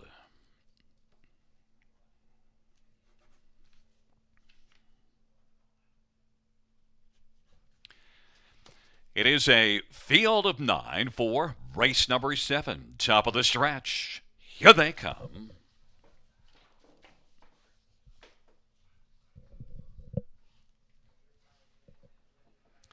It's a field of 9 for the 7th race. They're at the start of their off, and Shadowtail has made a break in stride. Century Grizzly, I'll Get My Own Thanks, and Ozzie Young on the outside. Let's Get Pickled is racing into the front 4 in the early action. Then it is back to Shadowtail, and he's a handyman. Millennium Sealster, Mr. Cheeseman, and At the Beach Hanover, Century Grizzly. And Colin Kelly is able to grab the early lead. Advantage right now is about 2.5 or 3. I'll Get My Own Thanks right now has gotten a pocket trip and racing along position to 3rd. Let's Get Pickled in front of Ozzie Young. Shadowtail's racing 5th, and then he's a handyman, and then it is Millennium Silter, Mr. Cheeseman, and At the Beach Hanover. They work off that opening 29 and 2 panel. Century Grizzly leads the field for Colin Kelly. I'll Get My Own Thanks is racing in the pocket. Here comes Shadowtail to the outside and is working first over. Let's Get Pickled is on the inside 4th, and now Millennium Silster is moving up to the outside and is racing 5th, and then it is back to Ozzie Young, then Mr. Cheeseman, and he's a handyman, and At the Beach Hanover, and the field works their way on into the backstretch off that 1 minute 1/5 halftime. Century Grizzly has got the lead as they race the backstretch, but here comes Shadowtail. Shadowtail is getting closer against Century Grizzly. I'll Get My Own Thanks is 3rd. Millennium Sealter is racing 4th, and Let's Get Pickled on the inside 5th, and then it is Mr. Cheeseman and Ozzie Young, and At the Beach Hanover, and back to He's a Handyman. And now Shadowtail has come on to stick ahead in front, but on the inside, Century Grizzly is fighting back. They share the lead. 3/4, 1:28 and 1 at 28. 3rd, 2nd panel as they are racing to the top of the stretch, and it is Century Grizzly coming back to reclaim the lead. Century Grizzly on down the stretch drive they come. Late pusher, I'll Get My Own Thanks up the inside. Century Grizzly wins it. I'll Get My Own Thanks was 2nd. Let's Get Pickled and Millennium Sealster 1:56 and 3. Century Grizzly.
Coming back in front of us, the winner of race number 7. It is one Century Grizzly. Century Grizzly is a 4-year-old Sunshine Beach Bay gelding owned by Paul Ritchie. Trained by Jim Ritchie. Colin Kelly victorious in the 7th. It is the second win this year and the 6th lifetime. Century Grizzly won 56-3.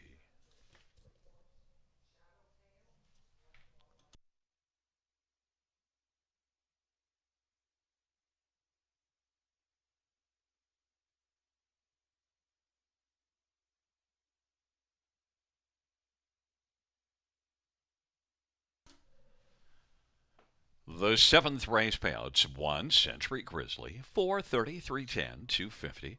2 I'll get my own thanks, 430 and 580. And 9 Let's Get Pickled, $6. Dollar pick 3, 45.15. $2 exactors, 17.20. Dollar try, 46.60. Dollar super, 169.05.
All right. Well, congrats to Century Grizzly, Colin Kelly, and Jim Ritchie on the win there in race number 7.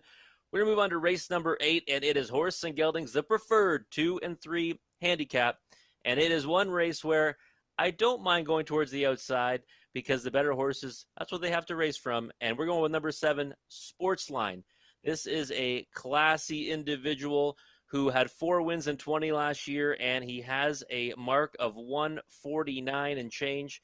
I've always been a fan of this horse, and I can bet this horse with confidence off a layoff because he's done it before off a layoff. He's raced well multiple times when he's off time, and one of those wins came right here at Grand River Raceway when he returned off the bench. So I think Sportsline can be really difficult to beat in here. I do think he is the class of the field. Post 7 is no easy go of it, but he is going to be my top selection. In for second, I'm going to go with number 3. He's got swagger. And one of the things I like about this one is number 1 draws towards the inside. He does have some gate speed, I'd say tactical speed, but he did qualify against He's Swift over at Mohawk Park. And He's Swift just turned in a big effort at non-winners of 2 there to get the job done at nearly 50-1. So I think this is one you definitely want to consider. If a decent-looking qualifier, his last start back in March was a big one when he won by almost 8 lengths over at Flamborough Downs and non-winners of 3,300 last 3. My third selection is going to be number 4, Crosscut. And the reason why I like this horse is because if you go back to his qualifier, I believe in key races, especially when it comes to qualifiers. 2 of the horses he qualified against have already come back to win. One of them being Hervey Hanover. And another one in that race finished second in the preferred at Mohawk Park, and that was Hale Christian. So that's a really nice form reference for number 4, Crosscut. And back in March before the shutdown, he was racing in as high as non-winners of 5 or 80,000 at Mohawk Park, which is a pretty difficult class. Right now at 4-1, a little lower than I'd like to see on this one, but one you definitely need to consider, especially underneath. And my fourth selection is number 2, Shades of Bay. This is a classy veteran at 9 years old. He has gate speed. He's drawn inside. He has not won very often in the last 2 years, just 2 for 27. However, he has 21 wins lifetime, and I do believe he'll get situated well off the gate, and he should get a piece of this. So the preferred is going to go postward pretty soon. We'll talk again after they hit the track with Gary Guy.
field for race number 8 on parade. 1 is Ali, Travis Henry for Anita Willett and Luke Willett.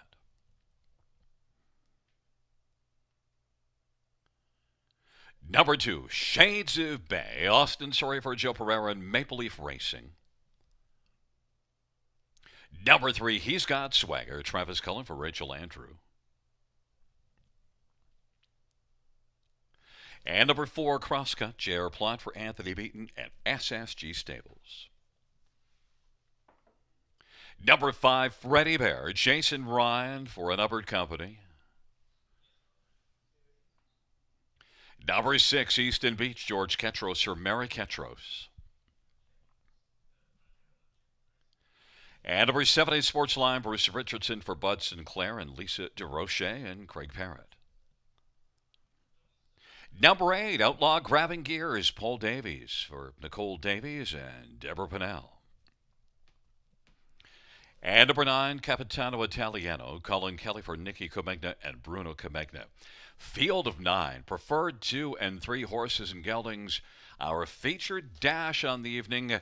Rob, this is the featured event of the evening. You mentioned it's a handicap.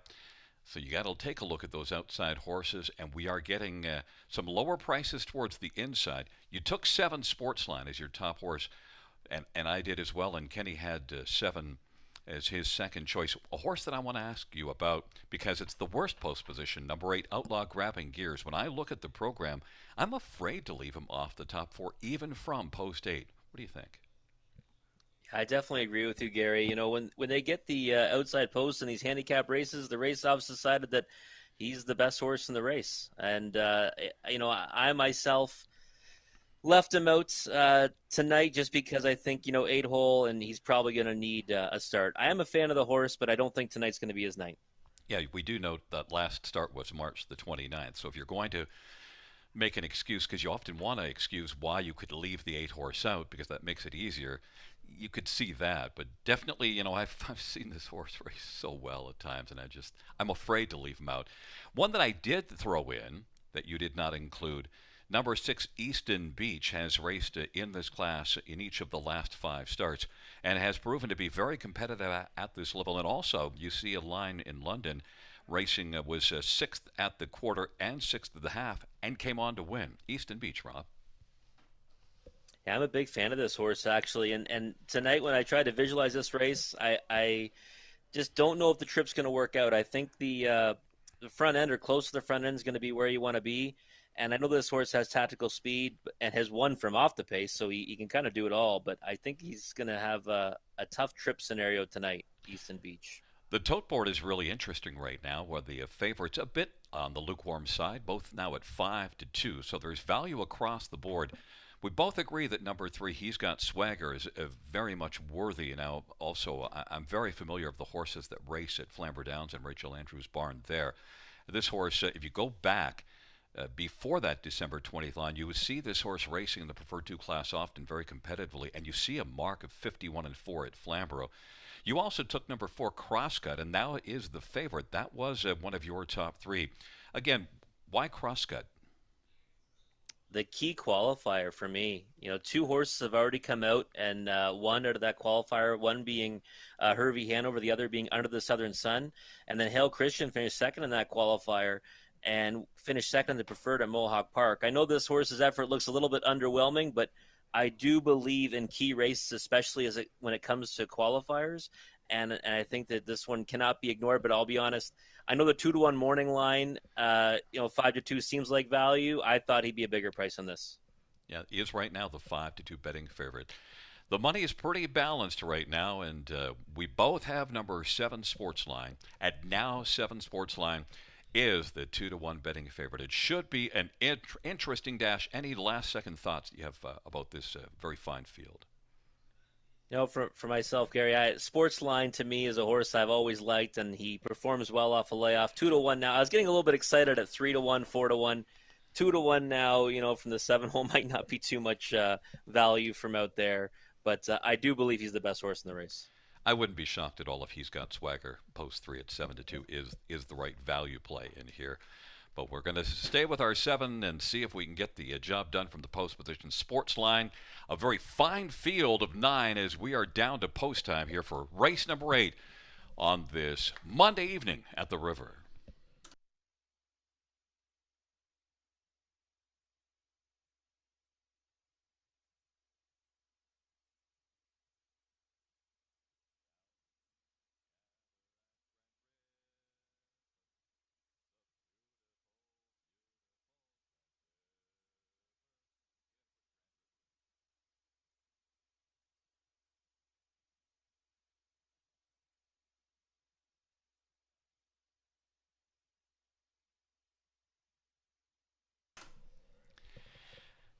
Gate is rolling for the 8th Ollie. Shades of Bay, and he's got swagger on the inside. Cross got Freddie Bear in the center. Easton Beach Sports Line. Outlaw grabbing gears on the outside, and Capitano Italiano from the second tier.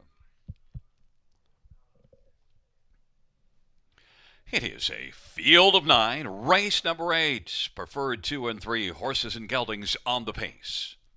Here they come. Field 4, race number 8. He is at the start of the rough, and he's got swagger. Outlaw grabbing gears from the outside. Ali in Shades of Bay, and Capitano Italiano from the second tier. Then 6th away is Crosscut. Then it is back to Freddie Bear. Easton Beach and Sportsline is trailing the field. Shades of Bay has got the lead. Still charging as he's got swagger. He's got swagger on the outside now. He's looking to clear to the front and is able to do so. Shades of Bay is racing second. Ali is all of about 3 lengths off the lead right now.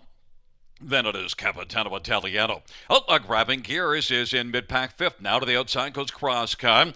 Freddie Bear now wheels to the outside. Then Easton Beach and Sportsline is relaxed away, trailing the field as they come off the turn. He's got swagger, leads it. He's got swagger. Shades of Bay and Ali on the inside. But now taking over 3rd is Crosscut. Ali is racing 4th. Then to the outside, Freddie Bear now has moved up 5th. Then Capitano Italiano and Easton Beach. And then it is back to Outlaw grabbing gears, who's shuffled all the way back to 8th now. And Sportsline to the outside is trailing the field. On into the backstretch they go. He's got swagger. Has the lead for Travis Cullen. Crosscut to the outside. Now has moved up and taken over second. Shades of Bay is racing 3rd. And All E is 4th. And then Capitano Italiano and Freddie Bear. And Easton Beach Sportsline is 8th. And then Outlaw grabbing gears. Crosscut on the outside. Now sticks a nose in front. 3/4, 126 and 4. And it is Crosscut, and he's got swagger. Shades of Bay and All E. And then Freddie Bear Sportsline is coming, but still has lots of work to do. They turn for home. And it is Crosscut of 3/4, 126 and 4. Crosscut, the field is fanned out in pursuit. He's got swagger on the inside. Then Shades of Bay, and flying late is Freddie Bear. It is Crosscut, and Freddie Bear. Crosscut wins it. Freddie Bear was second. Shades of Bay 3rd. And Capitano Italiano was 4th. Mile of 1:55 and 4.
Back in front of us, the winner of race 8, number 4, Kraska, 5-year-old McCartle Black Gelding. Owned by SSG Stables, trained by Anthony Bean. GRR Plots, the winning driver. It's the second win this year and the 8th lifetime. Kraska, 155-4.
The 8th race of payouts: 4 Crosscut, $6, 520, 280. 5 Freddie Bear, 1110, 560. 2 Shades of Bay, 470. $2 exactor, $97. Dollar try, 224.80. 20-cent super, 401.69.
All right, well, that last race proved that key qualifiers are real. That's now the third horse to win out of that qualifier. Congrats to Crosscut, JR Plant, and Anthony Beaton on winning the feature tonight. But we're moving on to race number 9 now. And this is for Horses and Geldings Knowers, a 3,750 last 3. And could we find an easier spot for number 5, Brody's Scrapper? This is a classy veteran who has 35 lifetime wins and a mark of 151. And this horse has competed at some really high levels and won multiple preferreds on the B tracks, and now gets to compete in a much easier spot.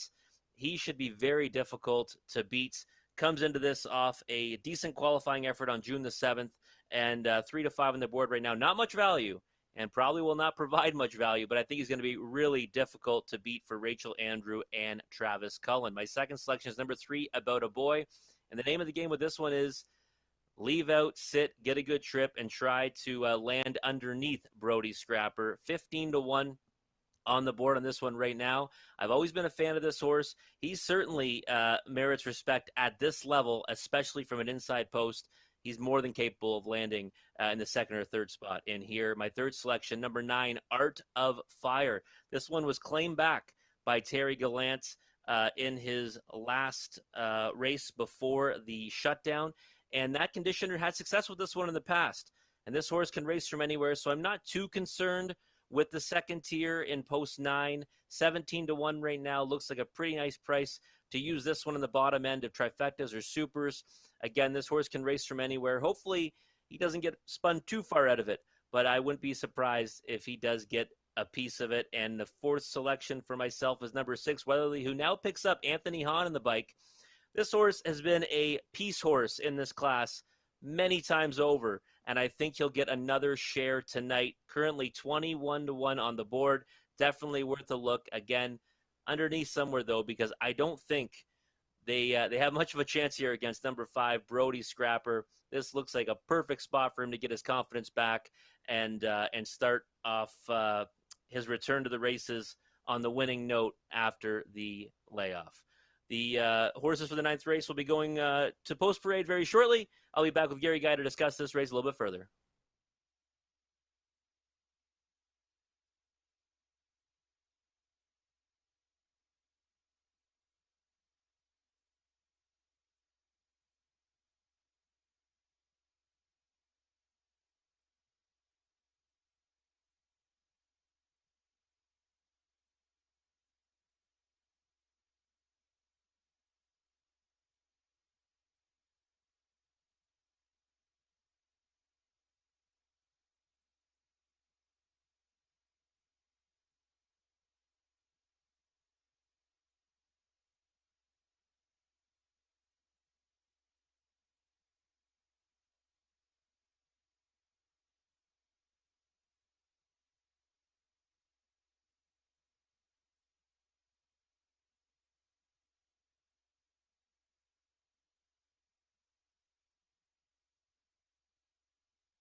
Field for the ninth on parade. One Devils beat Colin Kelly for Bruce Goyd and Carmelo Shime. Number 2 is Hidden Potential. Teleborth for John Pentland and VMB Stable. Number 3, About a Boy. Travis Henry for Anita Willette and Luca Willette and Paul Bernard. Number 4, Jack of Clubs. Tyler for Gary McDonald. 5 is Brody Scrapper. Travis Cullen for Rachel Andrew. 6, Weatherly Anthony Hahn for Julie Walker and Murray Ferguson Jr. Number 7, Better Cat. J.R. Plot for Mark Goddard and Howard Kaufman and Bryn Mawr and Joshua Kaufman. Number 8, Expert by Emma. Austin Sorry for Mitchell Tierney and Jim Maximo Racing. Number 9, Art of Fire. Paul McKenzie for Terry Gallant. It's a field of 9, and it's race number 9. We're getting close to post time. We'll take a last-minute look at some of this field. Number 5, Brody Scrapper, is the favorite and absolutely deserves to be the favorite. But, Robert, you and Kenny both took 3. About a Boy is your second choice, and I left him off my top 4. I want to tell you something, and I'm curious if this happens to you. About a Boy is one of those horses that every time I like him, he doesn't race well, and every time I don't like him, he races really well. So he's just confused me. I've given up. Do you have a few horses that happens to you? Oh, yes. So many, Gary. And you know what? About a Boy is actually one of them for me. I've played this horse many times over the years, and I'll be honest, I don't think I've ever got him down when I've played him in the win position, maybe a couple times underneath, but he's certainly one of them, too, that's gotten me more than a few times. You're more comfortable with him, at least on the board here, though. Yeah, right now at 8-1 on About a Boy, I think this horse has every right to leave out for position and get a big piece of this here. I really do. And you can't hold. I mean, we're going back to March, right? So those efforts, there's been a lot of time between them, but you can't hold anything against that fifth place finish last time at Flamborough from the 8 hole. Well, I'm just holding it against him for racing poorly every time I liked him. Number 8, Expert by Emma, is 18-1 on the board, and am I right that that's one that you like that you think can get on the ticket here? Number 8, Expert by Emma. Yeah. Not one for me. No, he actually let me down. Talking about horses that let us down, Gary. He let me down in a big way. Number 8, Expert by Emma. 2 starts ago at Mohawk Park when he was just around 5-2. So that's on your memory. I misunderstood which one that you liked. So it was 9, Art of Fire, that you think at 15-1 may well be able to get a spot onto the ticket from off the pace. That's correct. Yeah, this horse can kind of race from anywhere, and I like the fact that Terry Gallant claimed him back, and he paid a premium to do so, and he's raced well for him in the past. Yeah, that's such an interesting point. I noticed that. Claimed for 10 and claimed him back, lost him at 10 and claimed him back for 12.5. So that's certainly a strong vote of confidence. And you get 15-1, so you have to like that at least. 7-5, there's no value there at all. Number 6, Weatherly, you get Anthony Hahn. There's one I will ask you to touch on, is that another one that I'm not quite sure of, but I've seen some big efforts. Number 4, Jack of Clubs, at least certainly looks like he fits in this group. Yeah, I don't mind this horse. Again, no qualifier, and we've backed a few like that tonight, so we probably shouldn't hold that against this one. Decent mile last time at London, and non-winners of 3,000 last 3. Went overland a long way. Again, I don't know how he gets into the race. Yeah, he is one that does have a tendency to find a way onto the ticket. He's got some pretty nice numbers there overall. If you look at the 33 starts of the last couple seasons, and you're looking at 20 out of 33 in the top 3, that's a pretty nice number there, Rob.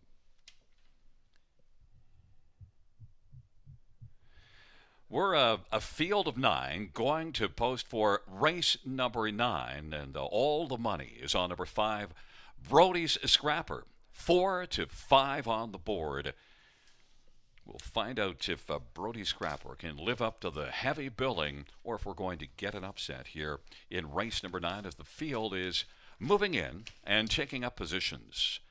Alyssa Marie, correction, on the inside. Devil's Peak, Hidden Potential, and About a Boy. In the center, Jack of Clubs and Brody Scrapper. To the outside, Weatherly, Better Cat, Expert by Emma. The second tier, Art of Fire.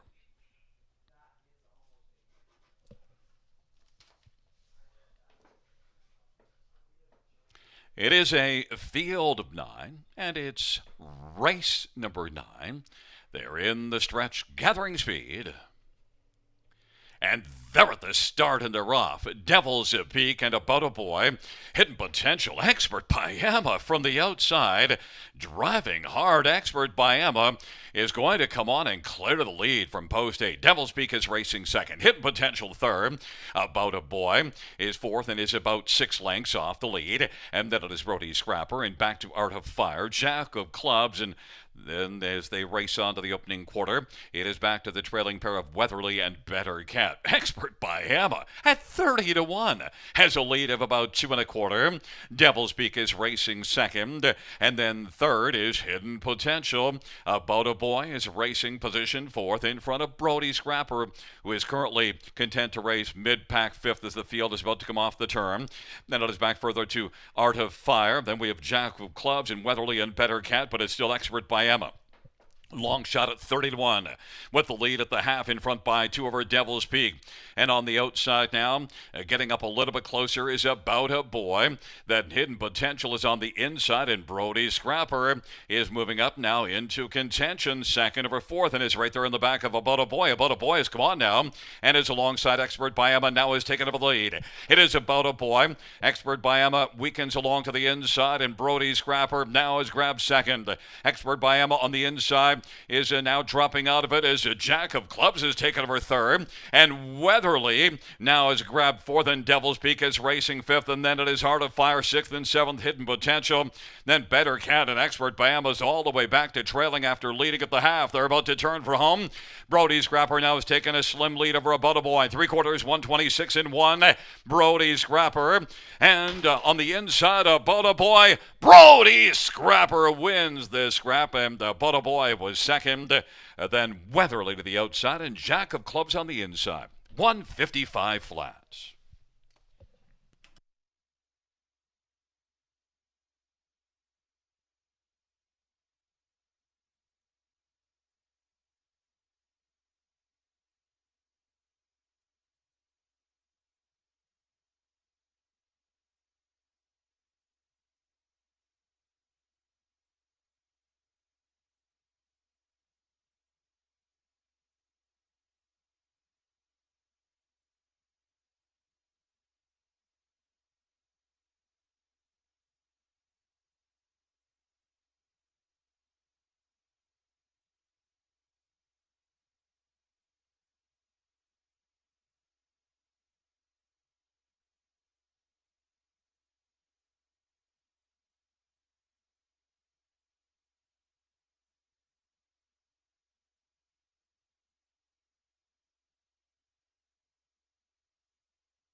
On the board, we have a 5-3-6-4, and coming back in front of us is number 5, Brody Scrapper, a 10-year-old Mach 3 bay gelding, owned by Travis Cullen and Rachel Andrew. Rachel is the trainer, Travis Cullen, the winning driver.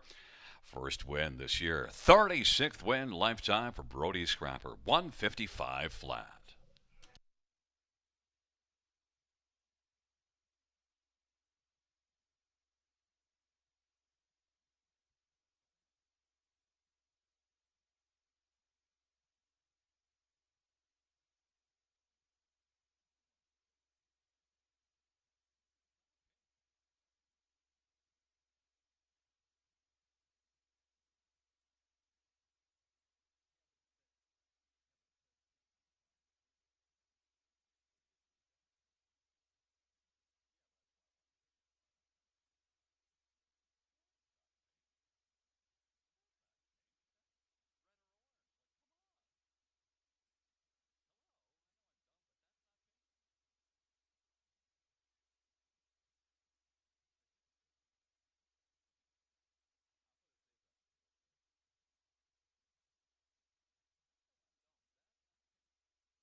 The ninth race payouts: 5 Brody Scrapper, 280, 250, 220. 3 About a Boy, 560, 210. 6 Weatherly, 620.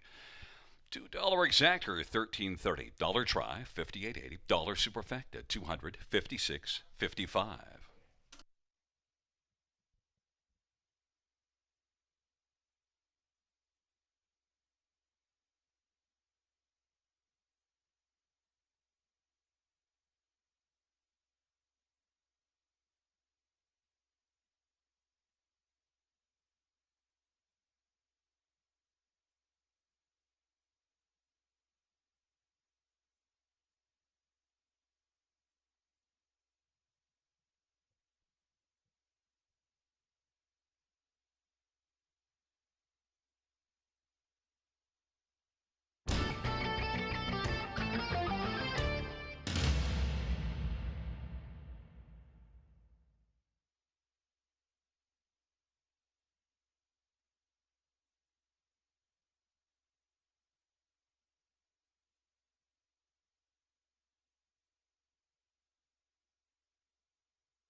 All right. Well, the old boy Brody Scrapper got the job done for all the favorite backers out there. Nice effort from him and Travis Cullen, Rachel Andrew with the trading win. Awesome stuff there. Moving on to race number 10, fillies and mares who have raced in a 7,000 claimer once in their last 3 starts. And, well, I'm going to the rail and I'm looking for some inside speed here with number 1, Alyssa Marie. A little bit concerned when I first saw that Scotty Coulter was off the drive tonight, but GR Plant will suit just fine, especially with this horse and the early go she has off the gate. I expect her to be fired up and rolling out towards the lead. She don't hold her last start against her, albeit it was back in March, on March 29th. She had an outside post at Western Fair, couldn't get into the race. She won her 2 before that, and both those she was either on or near the front end. I think she'll be a tough beat here. 7-2 right now on the board. Not a bad price at all on that one, but I don't expect that to hold. For second, I like number 3, Dry Creek Image. This one's been racing well as well, going back to March. Only 3 horses in this race have qualifiers, and the ones we're backing do not. So keep that in mind, folks. But number 3, Dry Creek Image, also won 2 of her last 3 and has enough early speed that she might be able to loop the one to that first turn. But I do expect her to get away in the top 3 anyways, and she is one to definitely consider for Joe Pereira and Austin Sorey in the bike, currently at 6-5, though. Not a big fan of that price. I would certainly prefer number 1, Alyssa Marie, over that one right now at current odds. And then going back for the third place horse, I like number 7, Show Me Some Magic. This horse was racing an open claiming company and won her last 2 starts at London, but again, we're going back to March. So it's difficult to really know how fit this one is right now. And from the 7 hole, I certainly would be hesitant to back this horse in the win position from all the way out there. 9-2 on the board. Certainly merits respect, but again, outside post, not knowing where her conditioning is, I would tread with caution there. And then moving to the 4th selection, just to throw one in at a price, currently 19-1, number 2, Miss Print. Inside post, a little bit of speed, might be able to get situated near the front end and just sit along the pylons and hope to get a piece in the stretch to maybe add some value to the bottom of that trifecta or a superfecta ticket. I don't mind that one for a small share of it, currently at 25-1. The horses should be on the track shortly. I'll be back to discuss it further with Gary Guy.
Field 4, race number 10 is on parade. Number 2 is Misprint. Carol Voyer drives and trains and owns.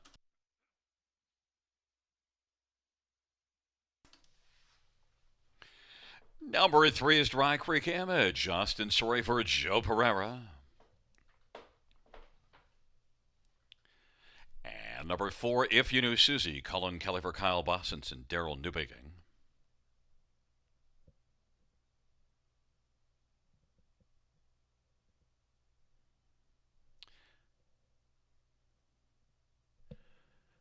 Number 5, Come On Over. Travis Henry for Scott McNiven and Shirley Griffin and Thomas Broadhurst. And number 6, Edom's Trauma. Brent McDonough for Michelle Bowen and Felix Racing. Number 7, Show Me Some Magic. Travis Cullen for Bruce Cleaver. And number 8 is Lily's Penelope. Nick Boyd for Sheldon Rose. And there is one, Alyssa Marie. J.R. Plot for Hank Lilly. Field of 8, race number 10, start of the late daily double.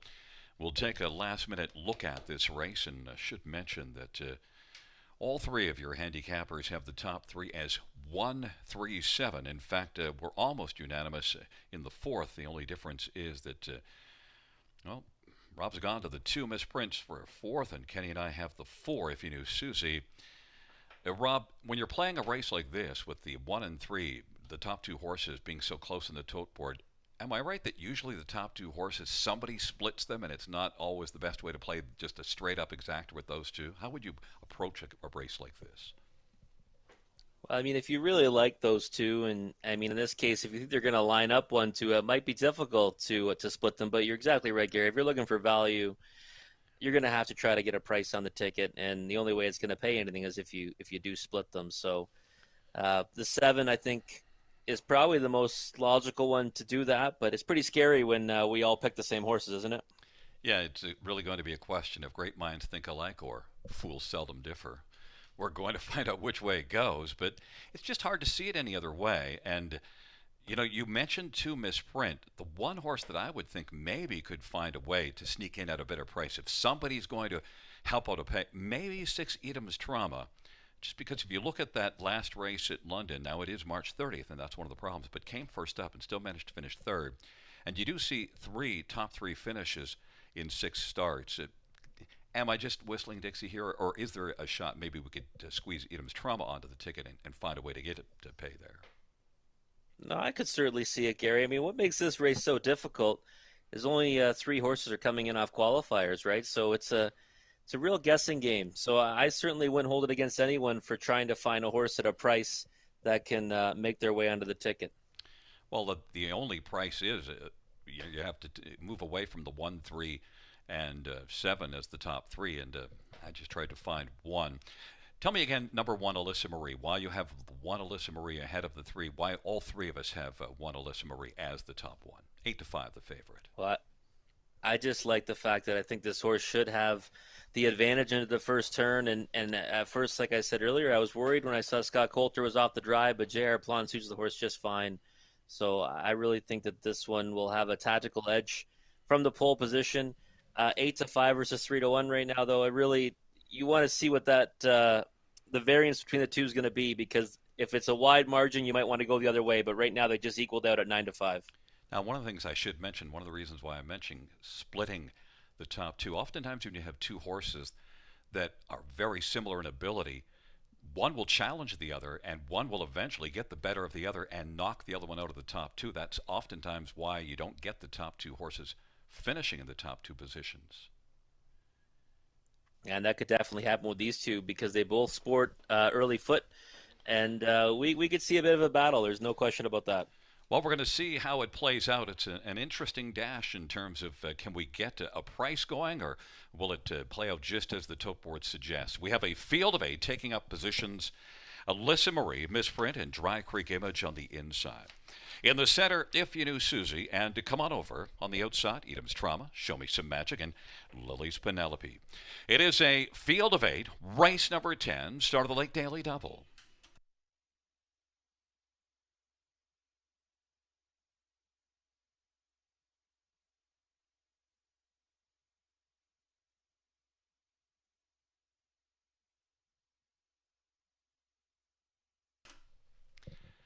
Field of 8, race number 10, taking positions. Alyssa Marie, Misprint, Dry Creek Image on the inside. In the center, If You Knew Susie, and Come On Over. To the outside, Edam's Trauma, Show Me Some Magic, Lily's Penelope. The field turns into the stretch drive. Here they come.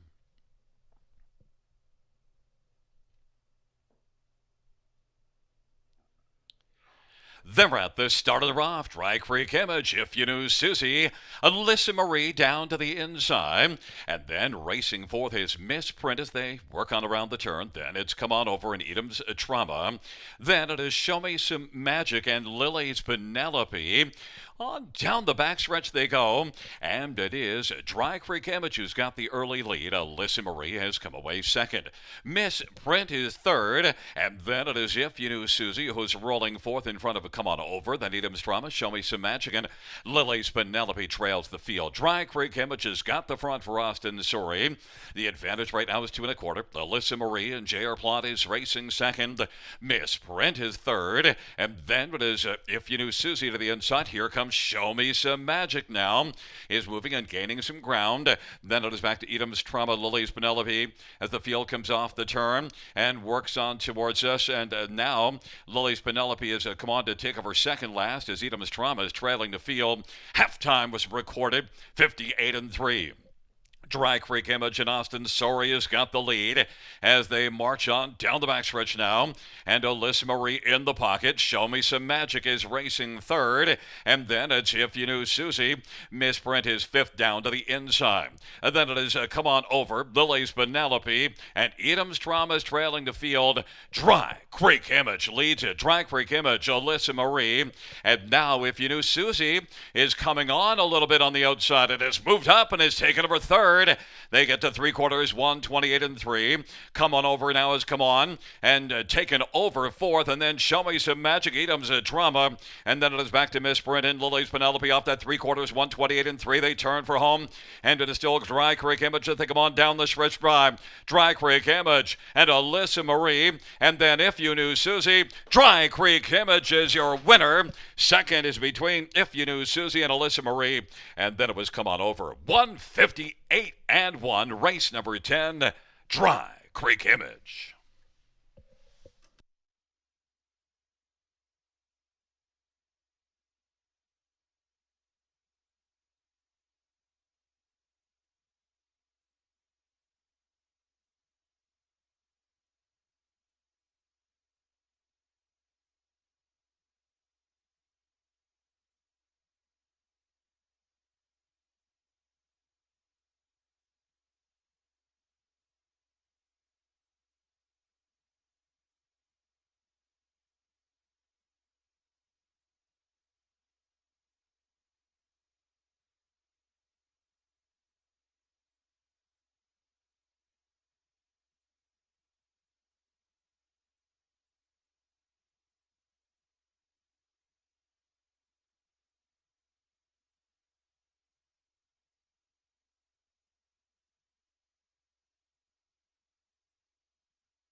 Back in front of us, the winner of race number 10. It's number 3, Dry Creek Image, a 7-year-old rockin' Image bay mare, owned and trained by Joe Pereira. Austin Sorey. He is the winning driver, second win this year, 17th lifetime. Dry Creek Image in race number 10, 158 and 1.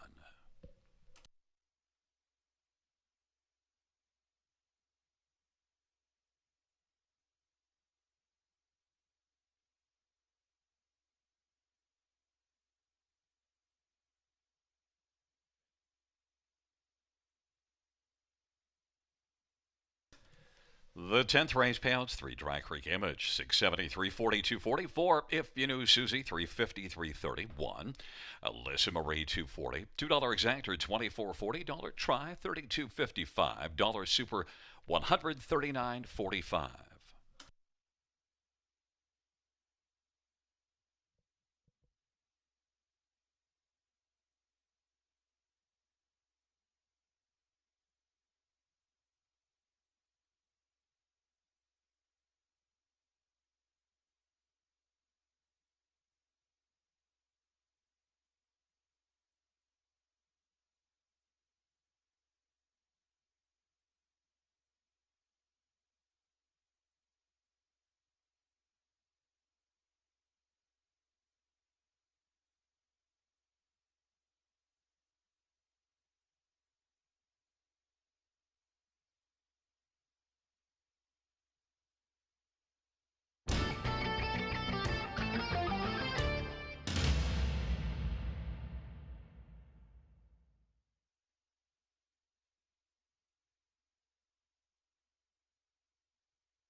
All right. Well, Dry Creek Image was much the best. Congratulations to Austin Sori and Joe Pereira on a nice win there. Let's move on to the nightcap, the final race of the night.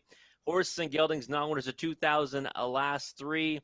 And well, I'm going to go with one here that I'm hoping can find its former self in Dream Fair. Moxie Horse has not been at his best in his last few starts back before the shutdown, but I'm hoping he returns to the races in his former fine form. And looking at the odds right now, though, 1-5, yikes. Not a price that we're looking to take on this one. I did see someone made a sizable bet on this one when the betting opened, a win bet of a large amount. So hopefully that price will float up. 1-5, though, is definitely a shorter price than we want to take on number 3, Dream Fair Moxie. My second selection is number 1, Bet on Brett. Another one with some back class, but this horse can leave like a rocket off the gate, and he's got the pole position, so we know where he's going. He's going to try to go down the highway. I'm hoping that Dream Fair Moxie can get a trip in behind him, or maybe even removing and go in front of him. But Bet on Brett is loaded with speed, and right now at 30-1, that's a pretty nice price on that one, but that will not hold. He'll be a much lesser price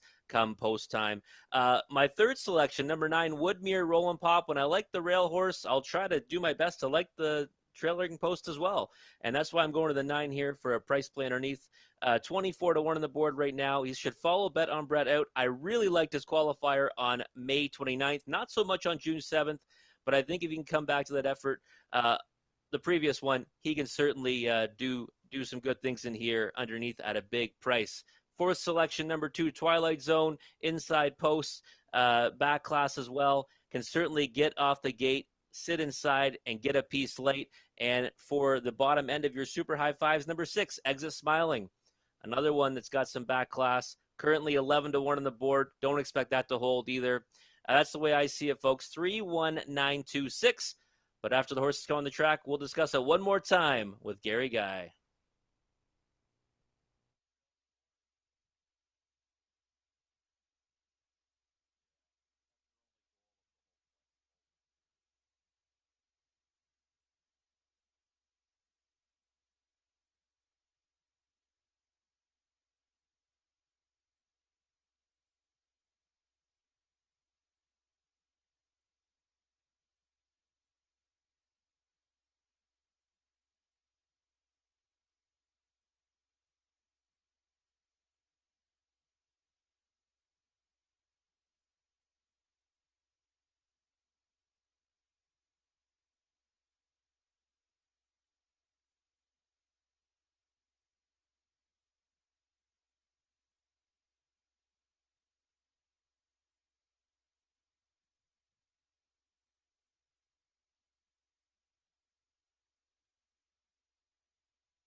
Field for the 11th on parade. One is Bet on Brett. Child of Earth for Mark Goddard and Brandon Guerrera. Number 2 is Twilight Zone. The Tash today for Ken Oliver and Milton Young. Number 3 is Dream Fair Moxie, Nick Boyd for Bobby Joe Weinhold Harris and John Lamers. And number 4 is Go Nino, Travis Cullen for Full Price Jr. Number 5 is Cam's Lucky Sam, Carol Voyer, drives and trains and owns. And number 6, Exit Smiling, J.R. Plot for Stefan Larocque and Pierre Strasberg. Number 7, Fernhill Breeze, Andre Goy for Jean Chrétien and Chopping at the Bit. Number 8 is Passionate Prince, Austin Surrey for Courtney Robson.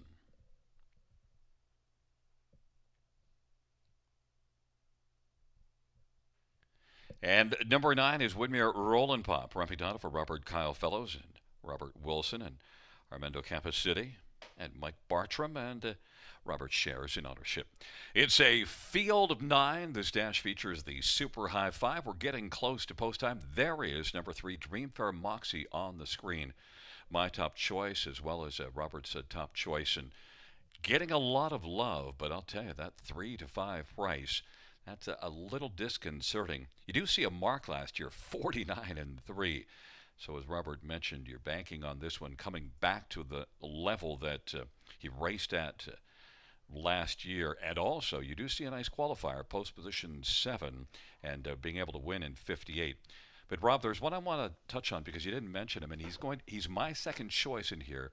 But the problem will be getting the trip. Number 6, Exit Smiling, is 10 to 1 on the board. You do see a pretty nice earnings season last year. Exit Smiling, Rob.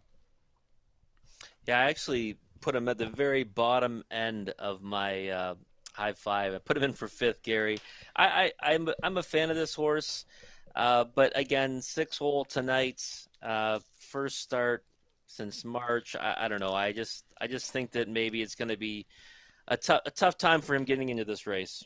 Now, your more logical one in terms of being able to take down the 3 and maybe get the trip to do it is one Bet on Brett. Bet on Brett. You think Bet on Brett makes the front? I mean, if he wants the front, if Tyler Borth wants the front with this horse, there's no one that can really outlead this horse, I don't think. I know his last line, March 31st, shows him sitting the 2-hole from the rail. Might have been by design because this horse can leave, like I said, like a rocket. Now, I'm hoping that maybe Tyler wants to sit the 2-hole to a horse like Dreamfair Moxie. That was the kind of the way I drew it up here. But at the end of the day, Bet on Brett at 5 to 1 might be the play in here. You know, a horse that often, for me, is one of those horses that races better than I thought that he would in spots is 2 Twilight Zone. A lot of back class there, and he seems to step up in spots that I didn't like him and race better. And you get 13 to 1. Could you find a way to get Twilight Zone? He's your 4th choice. Could you move him up a little higher than that, or is that about where you think is right? Oh, definitely. I think with the right trip, this horse can probably, win in this race, certainly on his best day or even at part of his best day. And I think from the 2-hole, he's going to certainly get the right trip. And 12 to 1 right now is a lot higher than I expected, Gary. I actually put this horse further down thinking he would take more money. And now it's starting to come down a little bit, down to 9 to 1. But to be honest, if I known the price was this high, I might have bumped him up a position. Yeah, when I see a horse at 4 to 5, even if I like the horse, my first thought is, okay, I got to go shopping. I got to see if there's something else that I want to buy. And I've landed on the 6 Exit Smiling, but I know that it's the problem of the trip. Whereas you've got the 1 and 2, they're much more likely to be able to get enough of a trip to possibly take down the 3. And so if you're playing this, you've got it 3, 1, 9, 2, 6. Tell me about 9 Woodney Rollin' Pop. Why you think that could be one to use somewhere on? You've got him in the top 3. I really like the qualifier on May 29th. I wasn't a big fan of the next one, but to be honest, Bet on Brett, a horse like that with that much speed, it always makes me look for a reason to use the 9. And 5 to 1, that's some live money on this one here, Gary. I was expecting a much bigger price. Following Bet on Brett, though, he should get away well if that is the plan. Well, we'll see how the plans unfold for each of the 9 horses as they are in behind the gate. Bet on Brett, Twilight Zone, Dreamfair Moxie on the inside. In the center, Go 9-0 and Cam's Lucky Sam to the outside exit, Smiling, Fernhill Breeze, and Passionate Prince. The second tier, Whitmere, Rollin' Pop. It's a field of 9 for the 11th race. Field has turned into the stretch drive. They're about to pop. It's post time.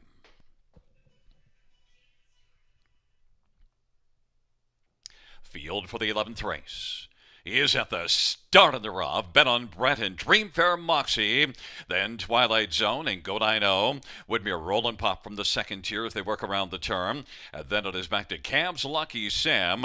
Exit Smiling is seventh way. Then Fernhill Breeze and Passionate Prince. And it's Bet on Brett who's got the lead. Dreamfair Moxie rides the pocket and Woodmere Roll and Pop is third. Twilight Zone is fourth, and then it is Go Dino. Cam's Lucky Sam. Exit Smiling is seventh as they roll past the opening quarter. Fernhill Breeze and then Passionate Prince is trailing the field. Bet on Brett at 10-1. Leads the heavily favored Dreamfair Moxie. 3-5 on the board, a length and 3/4 from the lead. And then third is Woodmere Rollin' Pop, and Twilight Zone is fourth, and then it is Go 9-0 as the field comes off the turn and works on towards us. Cam's Lucky Sam. Exit Smiling has exited the pylons, but is still racing seventh, and then it is back to Fernhill Breeze and Passionate Prince. And off a halftime, recorded in 56-2. Bet on Brett's got the lead. Bet on Brett. Dreamfair Moxie is getting a lovely trip. Woodmere Rollin' Pop is popped to the outside. And then Twilight Zone. And then it is back to Go 9-0. Exit Smiling is moving up but still has lots of work to do. Then it is back to Fernhill Breeze and Cam's Lucky Sam. And Passionate Prince on down the backstretch they go. Woodmere Rollin' Pop has taken over Bet on Brett. On the inside blocking Dreamfair Moxie. Twilight Zone has taken over second. Exit Smiling got up close and then exited contention with a break. 3/4 in 1:26, and now it is Twilight Zone who's grabbed the lead. Twilight Zone and Woodmere Rollin' Pop. Bet on Brett still blocked on the inside as Dreamfair Moxie as they turn for home. Twilight Zone dueling with Woodmere Rollin' Pop. Those two clear on the rest of the field as they come on down the lane. And on the inside, Woodmere Rollin' Pop. Woodmere Rollin' Pop rolls to victory. Twilight Zone was second. Dreamfair Moxie shook loose to get third. Passionate Prince was fourth, and three across the track for fifth. 1:56 flat. Woodmere Rollin' Pop.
Back in front of us, the winner of race 11, number 9, Woodmere Rollin' Pop, a 4-year-old roll with it, Harry Bay Gelding, owned by Robert Watson, Armando Capacity, and Mike Bartrup, and Robert Kyle Fellows, who's also the trainer. Brett McDonald is the winning driver. First win this year, 13th lifetime. Woodmere Rollin' Pop, 156 flat.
11th race payouts. 9 Woodmere Roll and Pop, $15, $8.90, $4.10.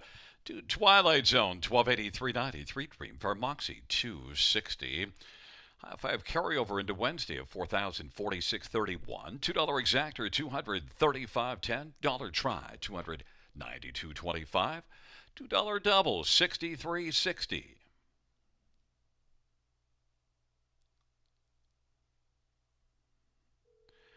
The dollar win for $200 even.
Here is the 11th race order finish from the top. 823 796 541. That is 823 796 541. There's a look at the photo for fifth.